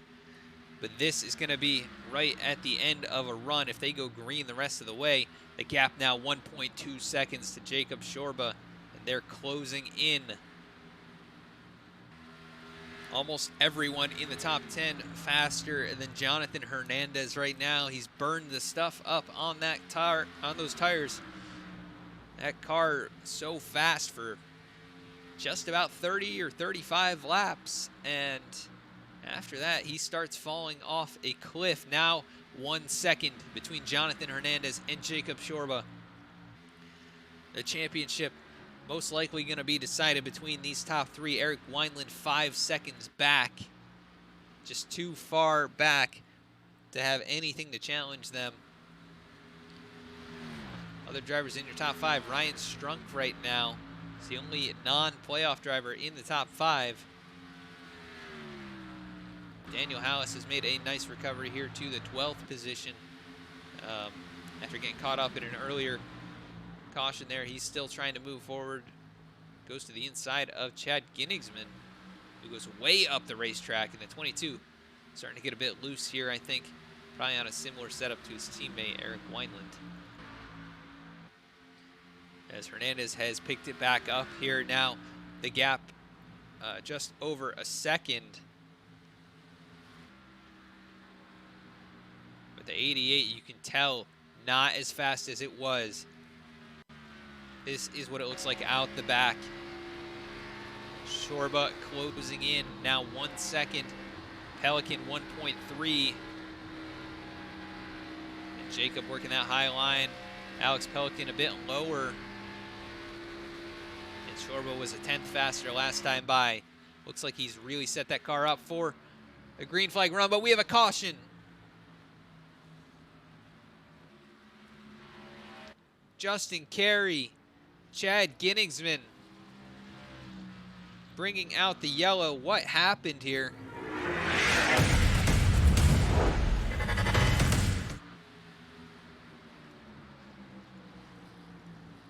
I think it started with Justin Carey, Richard Springer, that 14 car up the racetrack. We saw that happen earlier. He catches the 21. The 22 of Ginnigsman. Not sure what happened to him. He was able to get through. The 53 and 22 just come together. He slams the inside wall, and that car launches off the ground. And this changes everything. Chad Ginnigsman, Justin Carey, teammates of Eric Wineland, who was all but out of it. And that caution brought out by Richard Springer drifting up the racetrack. Jonathon Hernandez probably very thankful for that, but he had a 1 second lead. It was not yet finalized. He was starting to get caught by both Jacob Shorba and Alex Pelican, and right now we're gonna have to see how these guys do on a short run. It's gonna be under 10 to go, and they are all right up here in the mix. I don't think anyone would dare take two. As Jacob Shorba gonna come off pit lane. It looks like Jonathon Hernandez will win the battle. Jacob Shorba second, Alex Pelican third, Eric Wineland in fourth. Nobody electing to stay on the racetrack wisely. Taylor Butcher Benjamin up to fifth now. Looks like Ryan Strunk shuffled back to the 7th position. And we're gonna go for a fan vote here, guys. Who is it gonna be? It's got to be one of these 4 championship contenders to win it here tonight. They all ride in the top 4. Jonathon Hernandez has dominated, but he's not so good on the long run. That's out the window. Eric Wineland's good on the short run, but that car fades quickly on the long run, and he has struggled with the handling past about 20 laps. Jacob Shorba seems to be extremely good on the long run, but the car maybe not quite as quick on the short run. And Alex Pelican has been hanging there all race, and he's still in the top 4 in third.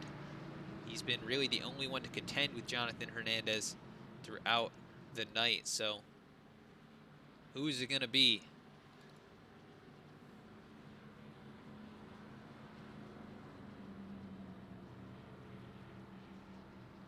I'm not going to make any picks here because I don't want to jinx anybody.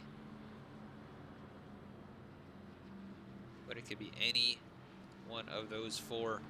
It could be anyone in the field, honestly. Matt Cherry has shown a lot of speed here. He's up to the 8th position now, and he could very easily find his way forward, get up in the top 5 and start battling it up with these guys. Daniel Hallis also very quick. He is up in the top 10. Rob Jenkins has been moving forward as of late here. I don't really see anybody else who I think really has a shot at contending for it here. 18 drivers left on the track and on the lead lap. And we're going to get the green flag next time by. It'll be 9 to go.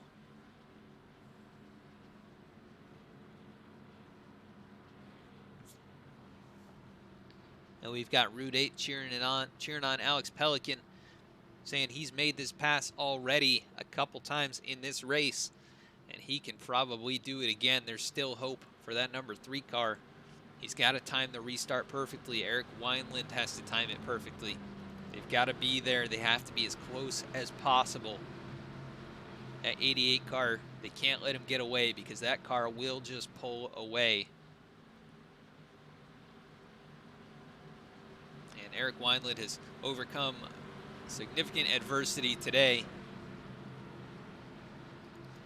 Jacob Shorba has had a great race, probably one of his best in recent memory, at least since we started the playoffs. He only had one shot really to win a race this season, this playoff series. And that was, I think, in round number 1, so he's winless in the playoffs. Green flag back in the air. The 88, a good jump. Alex Pelican went right with him, so he'll go to the inside of Shorba and most likely going to clear him down in turn number 1. He will. Shorba drops down in front of Eric Wineland, who doesn't let him in. The 12 sticks the nose in there. Eric Wineland trying to hang on for everything he's got. Alex Pelican to the high line now. He's going to get a push from the 95 and get the nose out in clean air. The 88 down low. Alex Pelican up high, trying to do everything he can to stay there. He gets loose, trying to hang on to it. He was really loose. And he's going to get a shove here. Oh, it's going to take Eric Wineland down into the grass. He'll hang on to it, but up the racetrack he goes. No caution. That is going to do it for him, I think. Too far back. Alex Pelican now, the only one on the back bumper of the 88. He's been here so many times this race. Can he get it done? 88 with the clean air. He's been so dominant.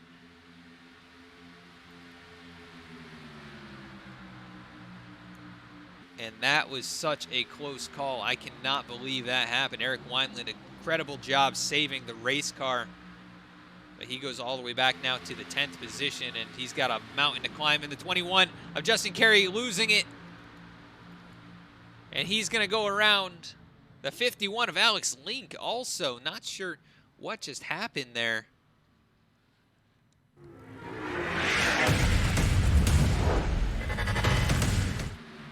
The 21 of Justin Carey down here. He goes into the corner really, really low, catches the apron just a little bit, and can't get off of it. And then the back end swings out from underneath. He's trying to catch it. The 51 of Link gets into him and slams the inside wall.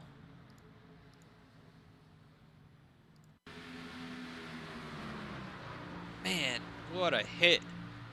Alex Link goes flying through the air there. He'll bring that car to a stop, and his race is going to come to an end here. Chad Ginningsman also, he's a lap down. Not sure what happened to Chad. The previous wreck, that's what happened. Justin Carey able to continue. And we'll have to see what happens if anybody makes a pit stop here. And I can bet you Eric Wineland, nope, he's going to stay out. So this will give them all another shot. And it's going to come down to a shootout here. I think just a few laps are going to determine this season. Alex Pelican with damage now on that left rear quarter panel. It's pretty heavily damaged. As Chad Ginningsman gets his wave around here.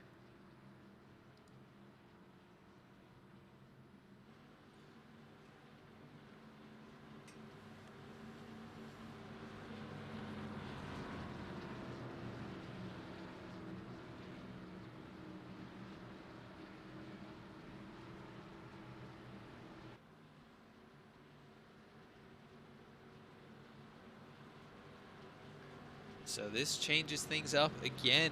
Which line does the 88 pick as they head onto the access road? Almost looks like they're going to pit here, but I don't think they will. But man, that left rear quarter panel really beat up on Alex Pelican's machine. He might have some trouble keeping up here. And he will bring it down the pit lane. So Alex Pelican electing to get the damage fixed here to try and stay in contention speed-wise, but I think it's going to hurt his chances because he will go to the back, but I think he would have ended up going to the back either way. And we'll see if the fresh tires will be able to overcome the track position deficit.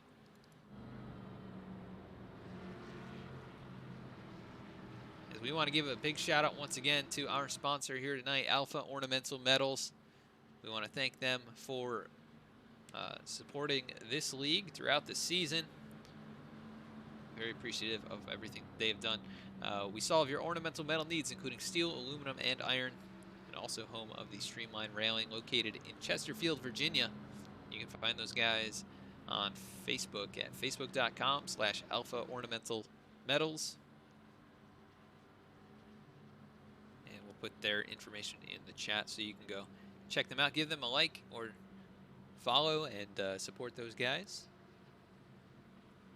And if you are looking to advertise here on V-Speed, we offer affordable advertising packages. You can check us out at vspeedsim.com/contact. If you've got a product or service or company that you would like to advertise here, you can also email us directly at vspeedsim@gmail.com. And you can get your product exposed to all the viewers that tune in regularly here on Twitch, as well as over on YouTube when we broadcast on that platform. And quite a following among here, as well as Facebook and all across iRacing. So great way to advertise your product or company or brand for a very affordable price. And basically be featured on every single broadcast as well. So pace car lights are off, and we're going to be going once again here. I believe it's going to be a 2-lap shootout when we get the green flag here. Jacob Shorba in second.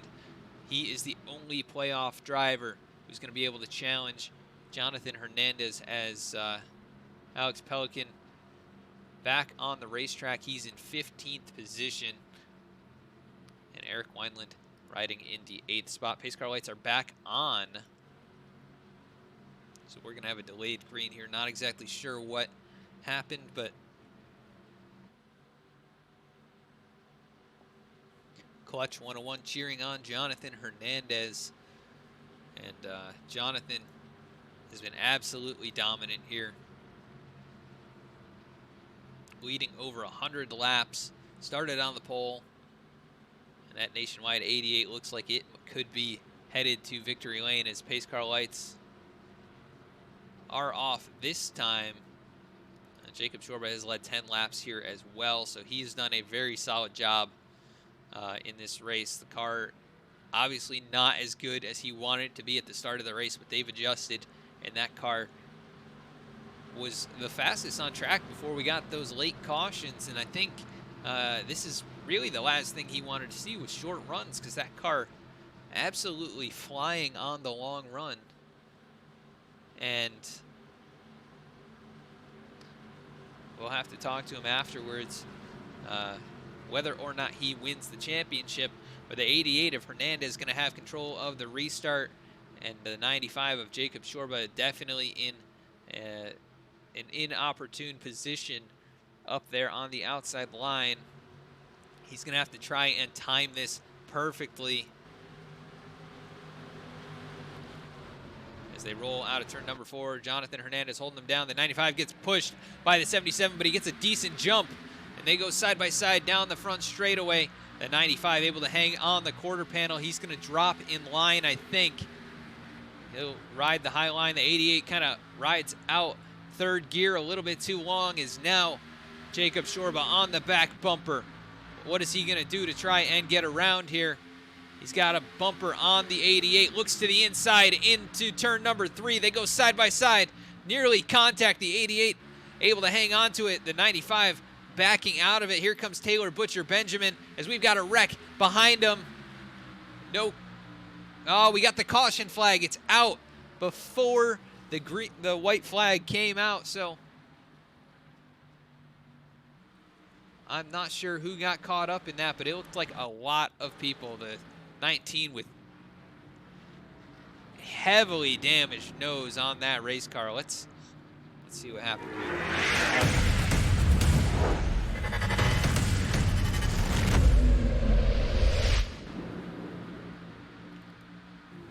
I think it might have started with the 96. No, looks like Alex Pelican was the start of that. Coming out of the corner, he gets loose. The 96 gets into him. Wow, heavy hit back here for is that Frank Wineset, that 31 car. You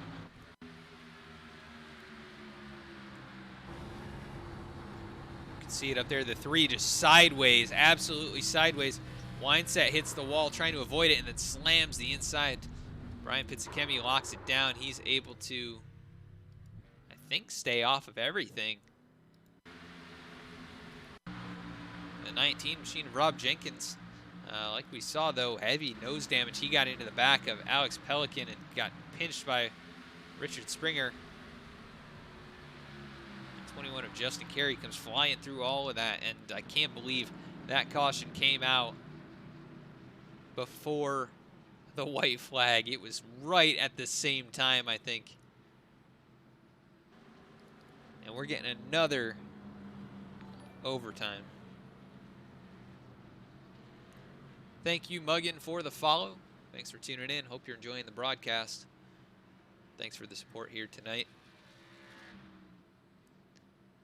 This is the championship finale for the iRacing Fantasy Cup Series, and it has been an absolute thriller. Jonathon Hernandez has been dominating the race, but he was starting to get tracked down by Jacob Shorba and Alex Pelican. Pelican with issues here in the later going, but Eric Wineland also with issues has recovered to 5th, and he has one of the fastest cars on the racetrack. This is just getting more and more intense. This is our second overtime now. And I would not want to be in the driver's seat of any of those guys who are fighting for a championship. This is the 4 drivers contending for the championship tonight. Alex Pelican, I think, is all but out of it. Currently in the 12th position on the racetrack. Jonathon Hernandez in the lead. Jacob Shorba in 2nd, and Eric Wineland in the 5th position. They all have had great seasons here. All of them are winners so far this season.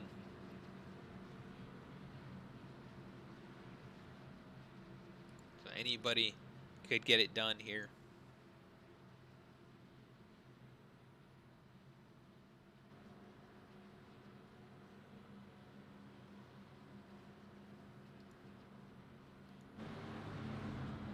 And if you are just tuning in, the closing laps are coming up. But this is V-Speed. My name is Adam Baker. I'm the broadcaster here, and I want to thank you again for tuning in. If you haven't already, please consider following or subscribing. We're trying to get to 250 followers, only 8 followers away. And you can also subscribe using Twitch Prime, which is connected to your Amazon Prime. And you get a free subscription each and every month if you do so. So consider doing that. Using it here on V-Speed, you'll get access to an exclusive V emote, as well as being able to skip commercials when we run those occasionally. Also, you can find us on Facebook, Instagram, and Twitter, where we post race announcements before each and every broadcast, and also our YouTube channel, where we post the race replays about a week after we've gone live. So you can check out last week's events at ISM in both the National Series and the Cup Series, as Jonathon Hernandez bringing the field out of through turns 3 and 4. for potentially the last restart of the race. We've had 8 cautions, 6 lead changes, and this is our second overtime run. Jonathon Hernandez has dominated. He gets him going right away. Jacob Shorba drops in behind him, spinning the tires a little bit. We'll see how they get through the gears here. The 95 going to try and trail him in his tire tracks.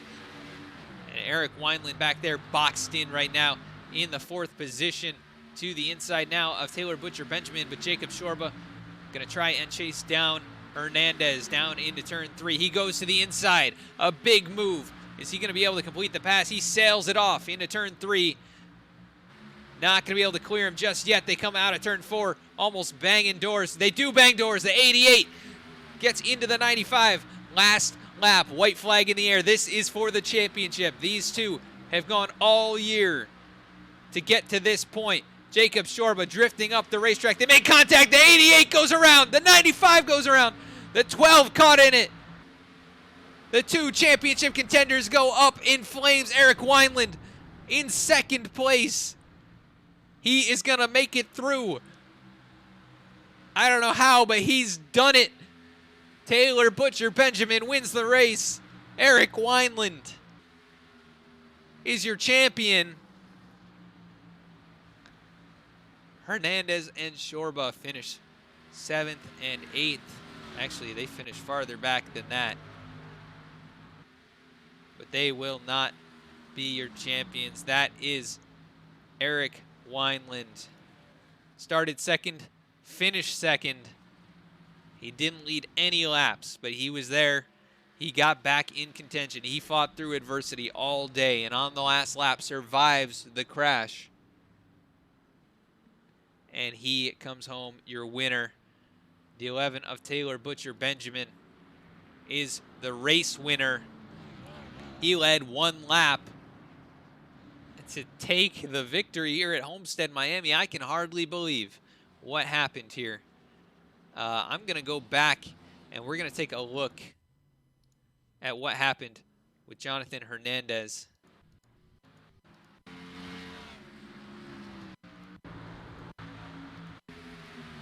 So this was what was going on. The 95, the 88. I believe this is the last lap battle. We saw contact right here out of turn number 2. Sends the 88 around. The 95 goes up into traffic. He gets slammed into.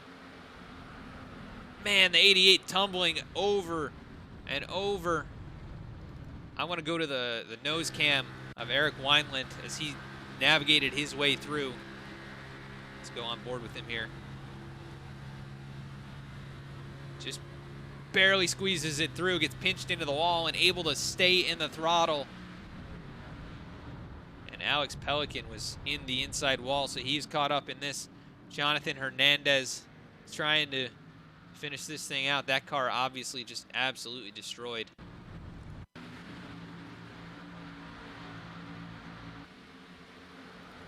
Jacob Shorba went spinning around and around. What a finish to this race. And a massive wreck to end this season. Eric Wineland comes out on top.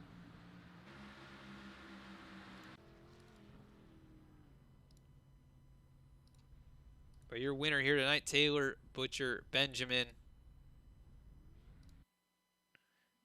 He's going to get it done.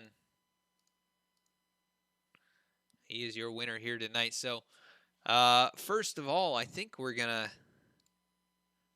talk to our race winner, get that out of the way, and then we're gonna talk to our champion, Eric Wineland, and just ask him how that all happened.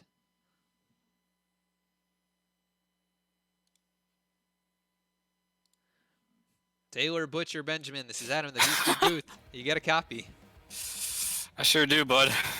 Well, man, I don't know how you did it, but you made it through that wreck. Basically, the entire field got caught up in that, and you were in perfect position to take advantage. Give us a rundown and how you're feeling right now. I mean, it's basically Vegas all over again if you think about it, because, well, I mean, I had a pretty good long run car for the most part, but I didn't have anything for Hernandez and Pelican and Shorba. But sorry, Eric's still talking to me over a race thing. I gotta mute him real quick. But anyway, he so I had basically a fifth place car all night long, and was battling Ryan Strunk for a while, and that was some good hard racing he and I were having. Didn't touch each other once, and then we got that caution with about 10 laps to go, and I know all hell was about fixing to break loose. But then we got to on the first green white checker attempt. I thought we had crossed the line for the white flag, but apparently not. So yeah, we got another crack at it, and I knew Hernandez was going to take off early, because I was going to do my best to try to help Shorba win the championship. But then I saw Hernandez take off early, and then I saw Shorba change lanes to the bottom. I was like, ooh, that might not be too good. And then I saw the notification come across the screen saying that Shorba was going to get a black flag. But I still expected him to stay out there and, I guess, protest it afterwards. But I wasn't I wasn't expecting that much that they were going to get together off of 2 rather. So I tried to anticipate the best I could, and fortunately they spun down out of my way, and I picked the right hole, and I guess I got through it as soon as it closed, because I know Eric behind me got hit, and he did a great job surviving it for the most part and coming to get second. Yeah, so I'm just amazed at, and yeah, it'd be something if he wins this championship that way, because apparently, based on what they're talking, it still might be up in the air as far as post-race decisions. But it was a fun race overall. Yeah, and it was. We had a couple nice long green flag runs, and you said it yourself. You were back there in about fifth fastest car on the racetrack, and you know, it all comes down to those last laps. I mean, you led 1 lap here, and it was the last one. Most important. Yep, exactly, the most important one, and I believe your second victory of the season and second one in the playoffs. So I know you didn't make it into the playoffs; you just barely missed it. But, how much confidence does that give you getting 2 wins here, knowing that you can compete going into next season? I'm definitely looking forward to next season. Feel like in real life, when whoever wins at Homestead, they definitely have some momentum going into the next season, being the last winner of the season. And yeah, I mean, it seems to turn out that way a lot. But yeah, I'm excited about this. I mean, quite honestly, if you want my true take on this race car was basically set up. I was not expecting to contend tonight. This was basically a setup primarily for almost like the nighttime, like a transition type race, which is exactly what we didn't get. But I'm okay with that. So I mean, I was going to be content to, hang around the top 5 and let those 4 championship guys battle it out. But I'll take a win too. Yeah, and take a win you did. Second victory of the season. You started back in 10th and only lead the last lap, really just the last half lap to take the win. But you sneak through the big wreck on the back straightaway and come home the winner here tonight. Anybody want to give a shout out to that made tonight's victory possible? Yeah, definitely. Guys at the JGR shop, Chris James he and some of the guys at Gen X. I most recently joined them, and they've been, really welcoming, which is always nice to have happen. And he helped me with this setup, and even though it wasn't supposed to be a race-winning setup, it turned out to be one. So definitely definitely gotta thank him for that. Guys at Dr. Squatch Racing, Top Flight Computers, all my partners on board, and just everybody in the league. I know there's a lot of turmoil throughout the league based on tonight and other previous events, but we still put on a good show. And definitely you for putting on the broadcast and all the Twitch viewers tuning in tonight. Awesome, Taylor. Well, another victory for you here on the season, and thanks for taking some time here and answering our questions. But congratulations. Go celebrate with your team, and I guess we'll see you in February at Daytona. Yeah, thank you very much. I'll be ready. Awesome. That was Taylor Butcher Benjamin, who wins the race here tonight. Not a playoff contender, but he steals it away.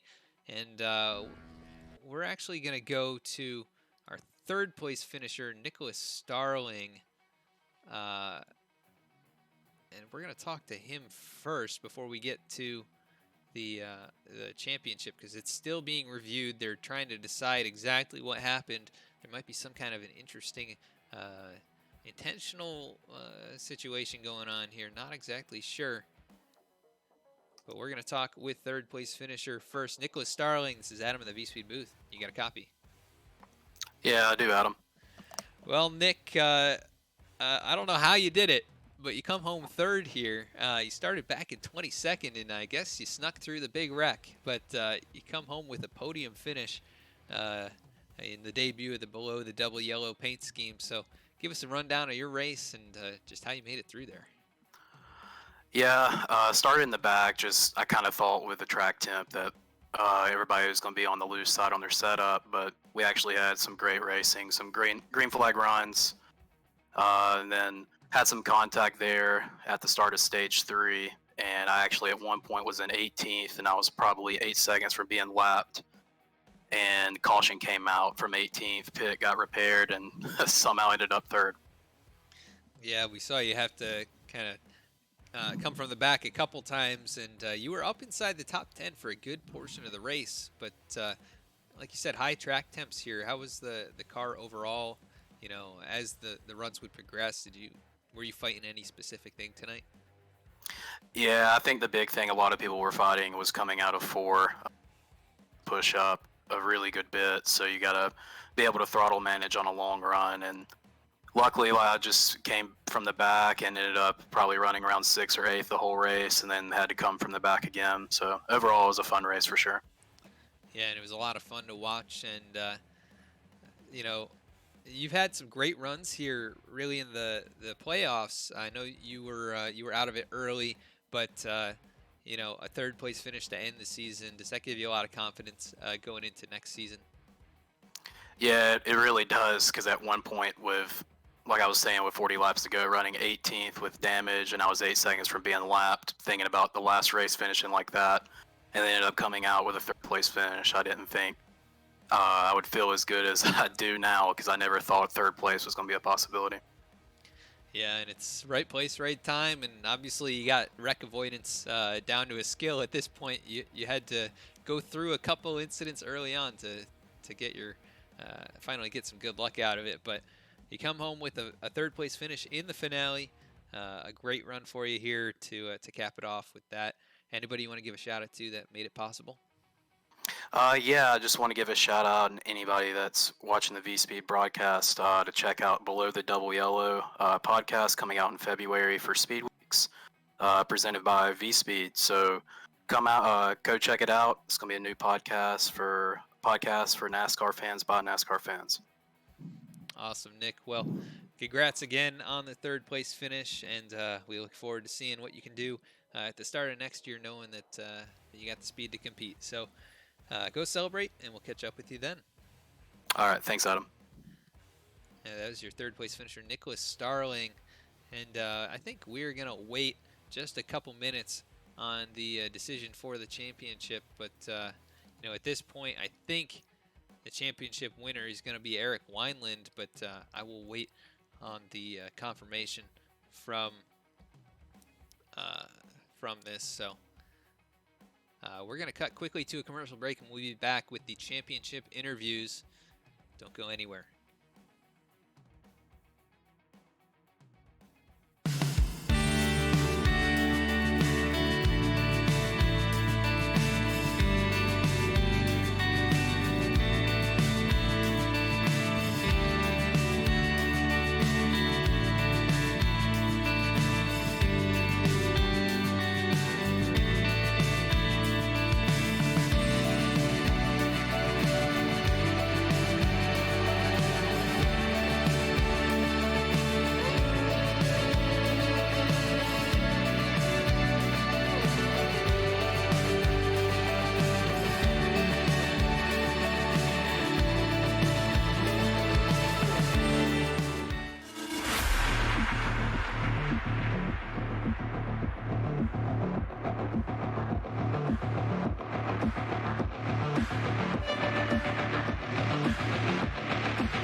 right, and we are back with our championship winner here, Eric Wineland. You got a copy? Yes, Adam, I do. Well, Eric, we just spoke briefly there, and obviously you're very excited, and it's got to be just a shock knowing that you were not in position to win it when you came out of turn number 2, and then all of a sudden you find yourself taking home the championship. So give us a rundown of your race, how excited you are to get this thing done, and just kind of what happened there. First off, huge shout out to my guys in the box, Michael Watkins and Brandon Juski. They helped get me through here to this point throughout the season, especially through that race. But no, we started out really hot. I gave huge props to John. He put a freaking lap of the gods up for pole. I just couldn't quite eke the speed out there. And then early runs, the car felt pretty good. Maybe a little loose because that's the hottest temp I've seen this week on Homestead at all. And I kind of knew that was going to be a thing coming in, so I had adjusted pre-race for that with my crew chief, Michael, and we were all set. And then we caught that one caution right there before the end of the stage. I decided to get a little racy. I was having fun with it. The entire goal for me tonight that I told myself going in was, regardless of the outcome, let's go in and have some fun with it. So I was racing aggressively off 4 there, and as you guys probably highlighted on the broadcast, I made a mistake. I just snapped loose off 4, did my best to save it, still managed to dink the car up pretty well. I think it was about 25 or something seconds of optional repair. From there, it was just let's damage limitation, get ourselves back in contention. So again, Michael and Brandon did a wonderful job of getting me back up through there. I was having to manage all the traffic and whatnot. We got ourselves back into position, and then the events of the end of the race transpired. That's all the more I want to say toward it, because it was utter chaos at some points. I had no clue what was going on at some points, but we put ourselves in a position to win, and by God, Lady Luck was on our side, and we made it happen. Yeah, Lady Luck indeed. You barely squeezed through. You got pinched into the wall by spinning Jacob Shorba. And that was not the only close call you had throughout the race. There were, we had the camera on you quite a lot as you were making your way back up through the field. And the car was obviously fast, but it was so hard to get by some of those guys that we saw. You boxed in, and some people, you had a close call. I think it was with the 96 and a few other incidents. So just how chaotic was it trying to pass cars here with the high track temps and the way the car was handling? Well, that's the biggest thing, is this is the first mile and a half that I think I've really encountered where it was just straight up difficult to pass from almost the get-go. You have those first 3 laps of the new tires. Everyone can kind of run in the pack, but the pack started to spread out a lot quicker than you see at any other mile and a half. So it started to become a struggle. I knew I needed to make passes to get forward, because if I got stuck behind guys, it's just losing time.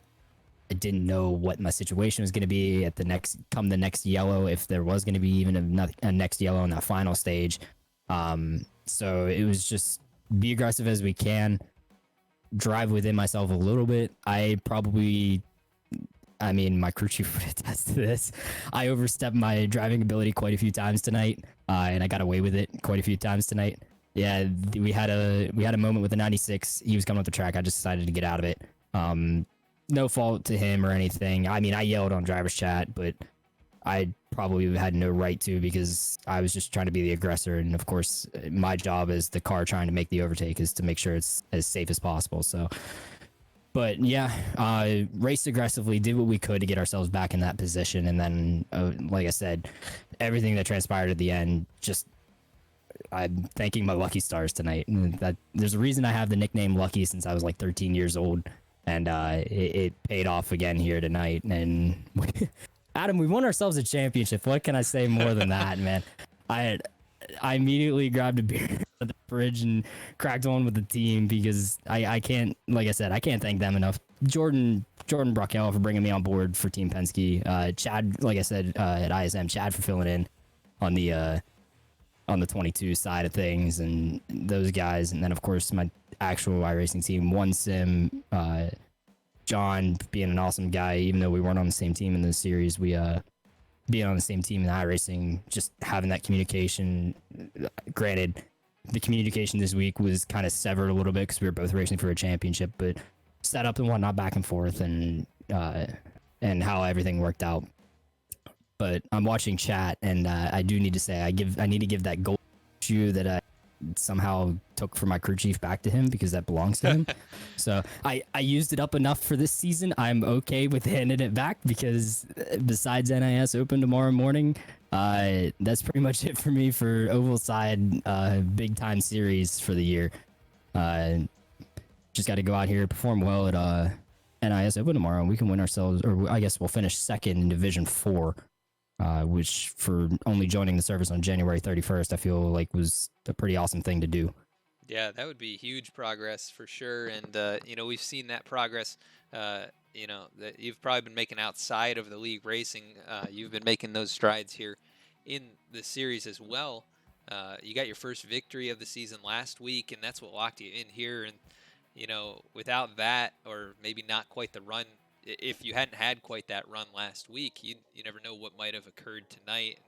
You might have been on the outside and not even with a shot. But it's really on you. I think you made it happen here in the closing laps. You powered back and fought through adversity all day to be in position to take advantage of those guys when they made a mistake. So that's why we do what we do. I have that never give up mentality. I try to rub that off on other people. It's like, yeah, so what? You get wrecked down on lap 2 of an official session. Good. Never, just keep running. You never know, man. So it's absolutely awesome. And like I said, it's not just me. It's the entire operation of the guys behind me. Props to some of the guys that run this thing. My start in this thing was awful, and even some of the rocky road in the middle, but stuff did clean up toward the end, which props to them. Besides that chaotic finish, I think we were pretty well set on this was some pretty good racing to watch. And like you said, I hope I put on a show for the guys watching. That was a lot of fun. It was tough against some guys like Tim and Rob Jenkins in the 19 was a tough one to get around. He was my Ryan Newman. But yeah, in all, like I said, I can't thank my guys enough. Team Penske, the Jordan Brockel, Chad, One Sim guys, Brandon and Michael for being on the box. I mean, the whole operation. It wasn't just me out here tonight. It definitely took a team effort.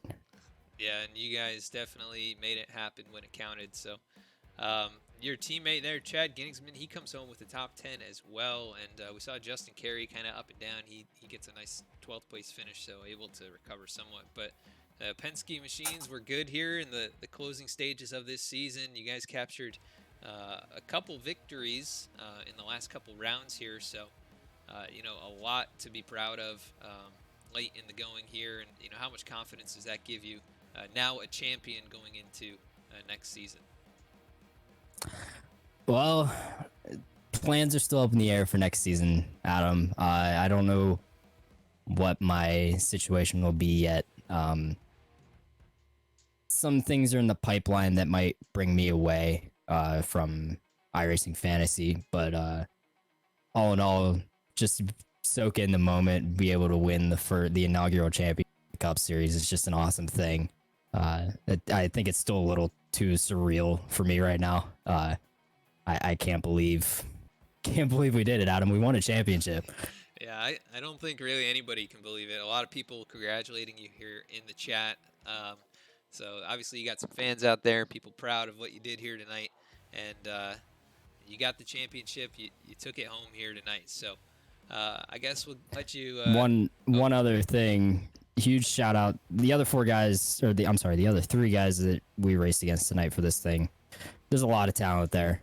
It's very unfortunate what happened to John there off of 2 on the final lap, and Alex through the whole mix-up under yellow and staying out situation.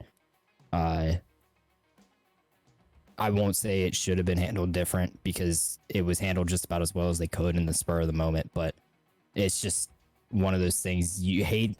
That's not how I wanted it to happen. But again, I will take Lady Luck. I'll take Lady Luck any day of the week, man.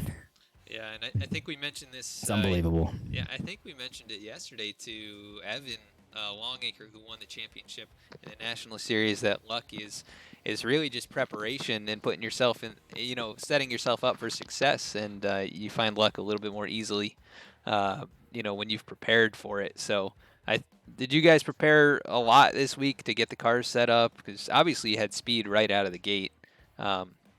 Was that something that you worked on a ton this week? Well, there was some questions asked to me earlier in the week that had to go out on socials. I don't think they ended up making it. But one of the questions was like, what are you going to do for Homestead? Like, what's your thoughts? And the first thing that came to my mind was we just had to practice. That makes perfect, right? So a lot of work went in. Like I said, I can't thank Michael Watkins. Travis Manning was another one that helped build this thing. Thank those guys enough. There was a lot of time put in, especially here today, to get the car where we needed it. It's still, I mean, like you saw in the early going, the higher track temp definitely threw us a curveball a little bit. So it was a little bit of a struggle, but they did so much to help build this thing, and I can't thank them enough for giving me a great car. Once them again for helping build everyone that gave feedback on this thing. Because we've had a couple of different iterations going around now, and yeah, the fact that we put in so much practice, like I said, I've probably run a couple thousand laps now at Homestead since I got on the service, and most of them have been in this past week or two. I mean, the first thing I did after winning at ISM was jump on Homestead and lay down some laps. So yeah, I can't thank those guys enough for helping build this thing. There's just a lot of work went into this, and we get to see the culmination of it here tonight. Yes, sir. The culmination resulting in a championship, the inaugural championship for the Fantasy Cup Series. So you've already thanked so many people. Is there anyone else you'd like to thank that made this possible before we let you go celebrate with your crew? Nah, I mean, I pretty much hit everyone a couple times, I guess. Yeah. Well, I guess huge shout out to the family. They tune in from time to time. They put up with me yelling and screaming occasionally. Shout out to my grandmother. It's her birthday. She's 70 something. She's still clicking. It's awesome. But yeah, that's pretty much it. Just I can't thank Sim, Jordan, all them enough. It's freaking awesome. Michael and Brandon on top of the box. Adam, I would not have expected to be here talking to you, but here I am. Yes, sir. Indeed, you are, and you're the champion. So you've talked to me enough. I think you should go talk with those guys again and start celebrating in victory lane. So congratulations, here, Adam. and thank you so much for what you guys did for the season, for the broadcast and everything. It's like I said, I think last week, it's awesome to go back and watch. So got a beer open here, so cheers to you, brother. Have a good one. Awesome. Thank you so much. You too, and go celebrate. All right, so that was your champion here, Eric Wineland. He wins the inaugural iRacing Fantasy Cup Series championship. And a lot of fans in chat cheering him on and, giving big congratulations. He somehow steals it away in the laps here. Let's see if we can go back to where that all happened. Seeing if we can find out. Yeah, I don't know if I'll be able to find the replay. Yeah, I don't think we will, but he is your champion. That is Eric Wineland. He won last week. He gets a second place here tonight, and that is good enough to do it for the championship. And he can't believe it. I can hardly believe it. Check out the clip that somebody took just a little while ago, and you'll see what kind of a chaotic, crazy, miraculous finish just happened here. But we're going to go through the results and kind of figure out where everybody else stacked up here as well as the recap of tonight's race. We had 8 cautions, 8 lead changes, and Taylor Butcher Benjamin takes the victory. He leads 1 lap. Being in the right position at the right time, he was able to slip on past Jonathon Hernandez and Jacob Shorba as they spun down the back straightaway. Eric Wineland barely sneaking through. That car got pretty beat up in doing so, but he was able to nurse it home to a 2nd place finish, just 0.6 off a victory. So, he had a shot at it too. If the 11 had gotten any kind of contact, they might have been right there nose to tail, but somehow the 11 skirted through, no issues at all, and he takes the victory. But Nicholas Starling also finds his way through to 3rd. James Love comes home 4th. Tim Williams comes home with a top 5 here. Chad Genningsman, teammate of the champion here tonight, he comes home in 6th. Matt Cherry comes home with a 7th place run. Richard Springer comes home in 8th. Ryan Strunk 9th. And Jonathon Hernandez will wind up 10th after being the leader coming to the white flag. He was racing out with Jacob Shorba, and they get together down the back straightaway. Hernandez finishes 10th, 2nd in the standings, and surely going to be disappointed, I'm sure. The number 3 of Alex Pelican, he comes home in 11th. He'll be 3rd in the final point standings. Also had a great race going tonight. Started in 3rd, and he was up in the top 3 the entire time. Justin Carey comes home in 12th. Rob Jenkins comes home 13th. Brian Pizzakemi comes home in the 14th position. 15th goes to Daniel Hallis. Jacob Shorba, your final playoff contender, he got into Jonathon Hernandez and comes home in the 16th position. He'll be 4th in the points. Just so close to a championship here, both Hernandez and Shorba. But just a little mistake out of turn number 2, and they both get collected. Frank Wineset comes home in the 17th position. Alex Link comes home 18th. Josh Kosick finishes 19th, and Christopher White rounds out the top 20 here. Jordan Brockle comes home in 22nd. Kavaya Holt comes home 23rd. Christopher Hill comes home 24th. 25th was Chris Hansen, and he was the last driver to start here. Those final 3 did not take to the field. So Taylor Butcher Benjamin wins the race. Eric Wineland wins the championship. So congratulations to both of them. We want to thank you all for tuning in here tonight on V-Speed. This was the finale for the IRacing Fantasy Cup Series, and you've witnessed an incredible finish here. And we can hardly believe it. But you can find us here multiple times throughout the week on Twitch for great races such as these. So if you haven't already, consider following or subscribing. It goes a long way to helping us bring you great content throughout the week. You can also find us on YouTube, where we post race replays about a week after we go live. So check us out over there and subscribe if you haven't.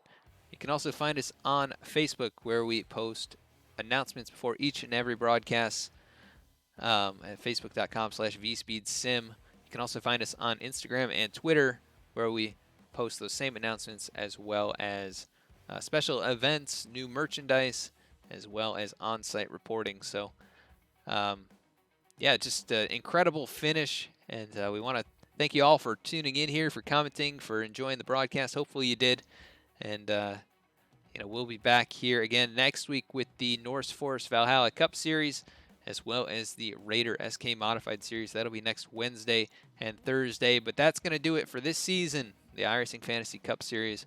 I want to thank the sponsors, Alpha Ornamental Metals and Rapid Fired Pizza,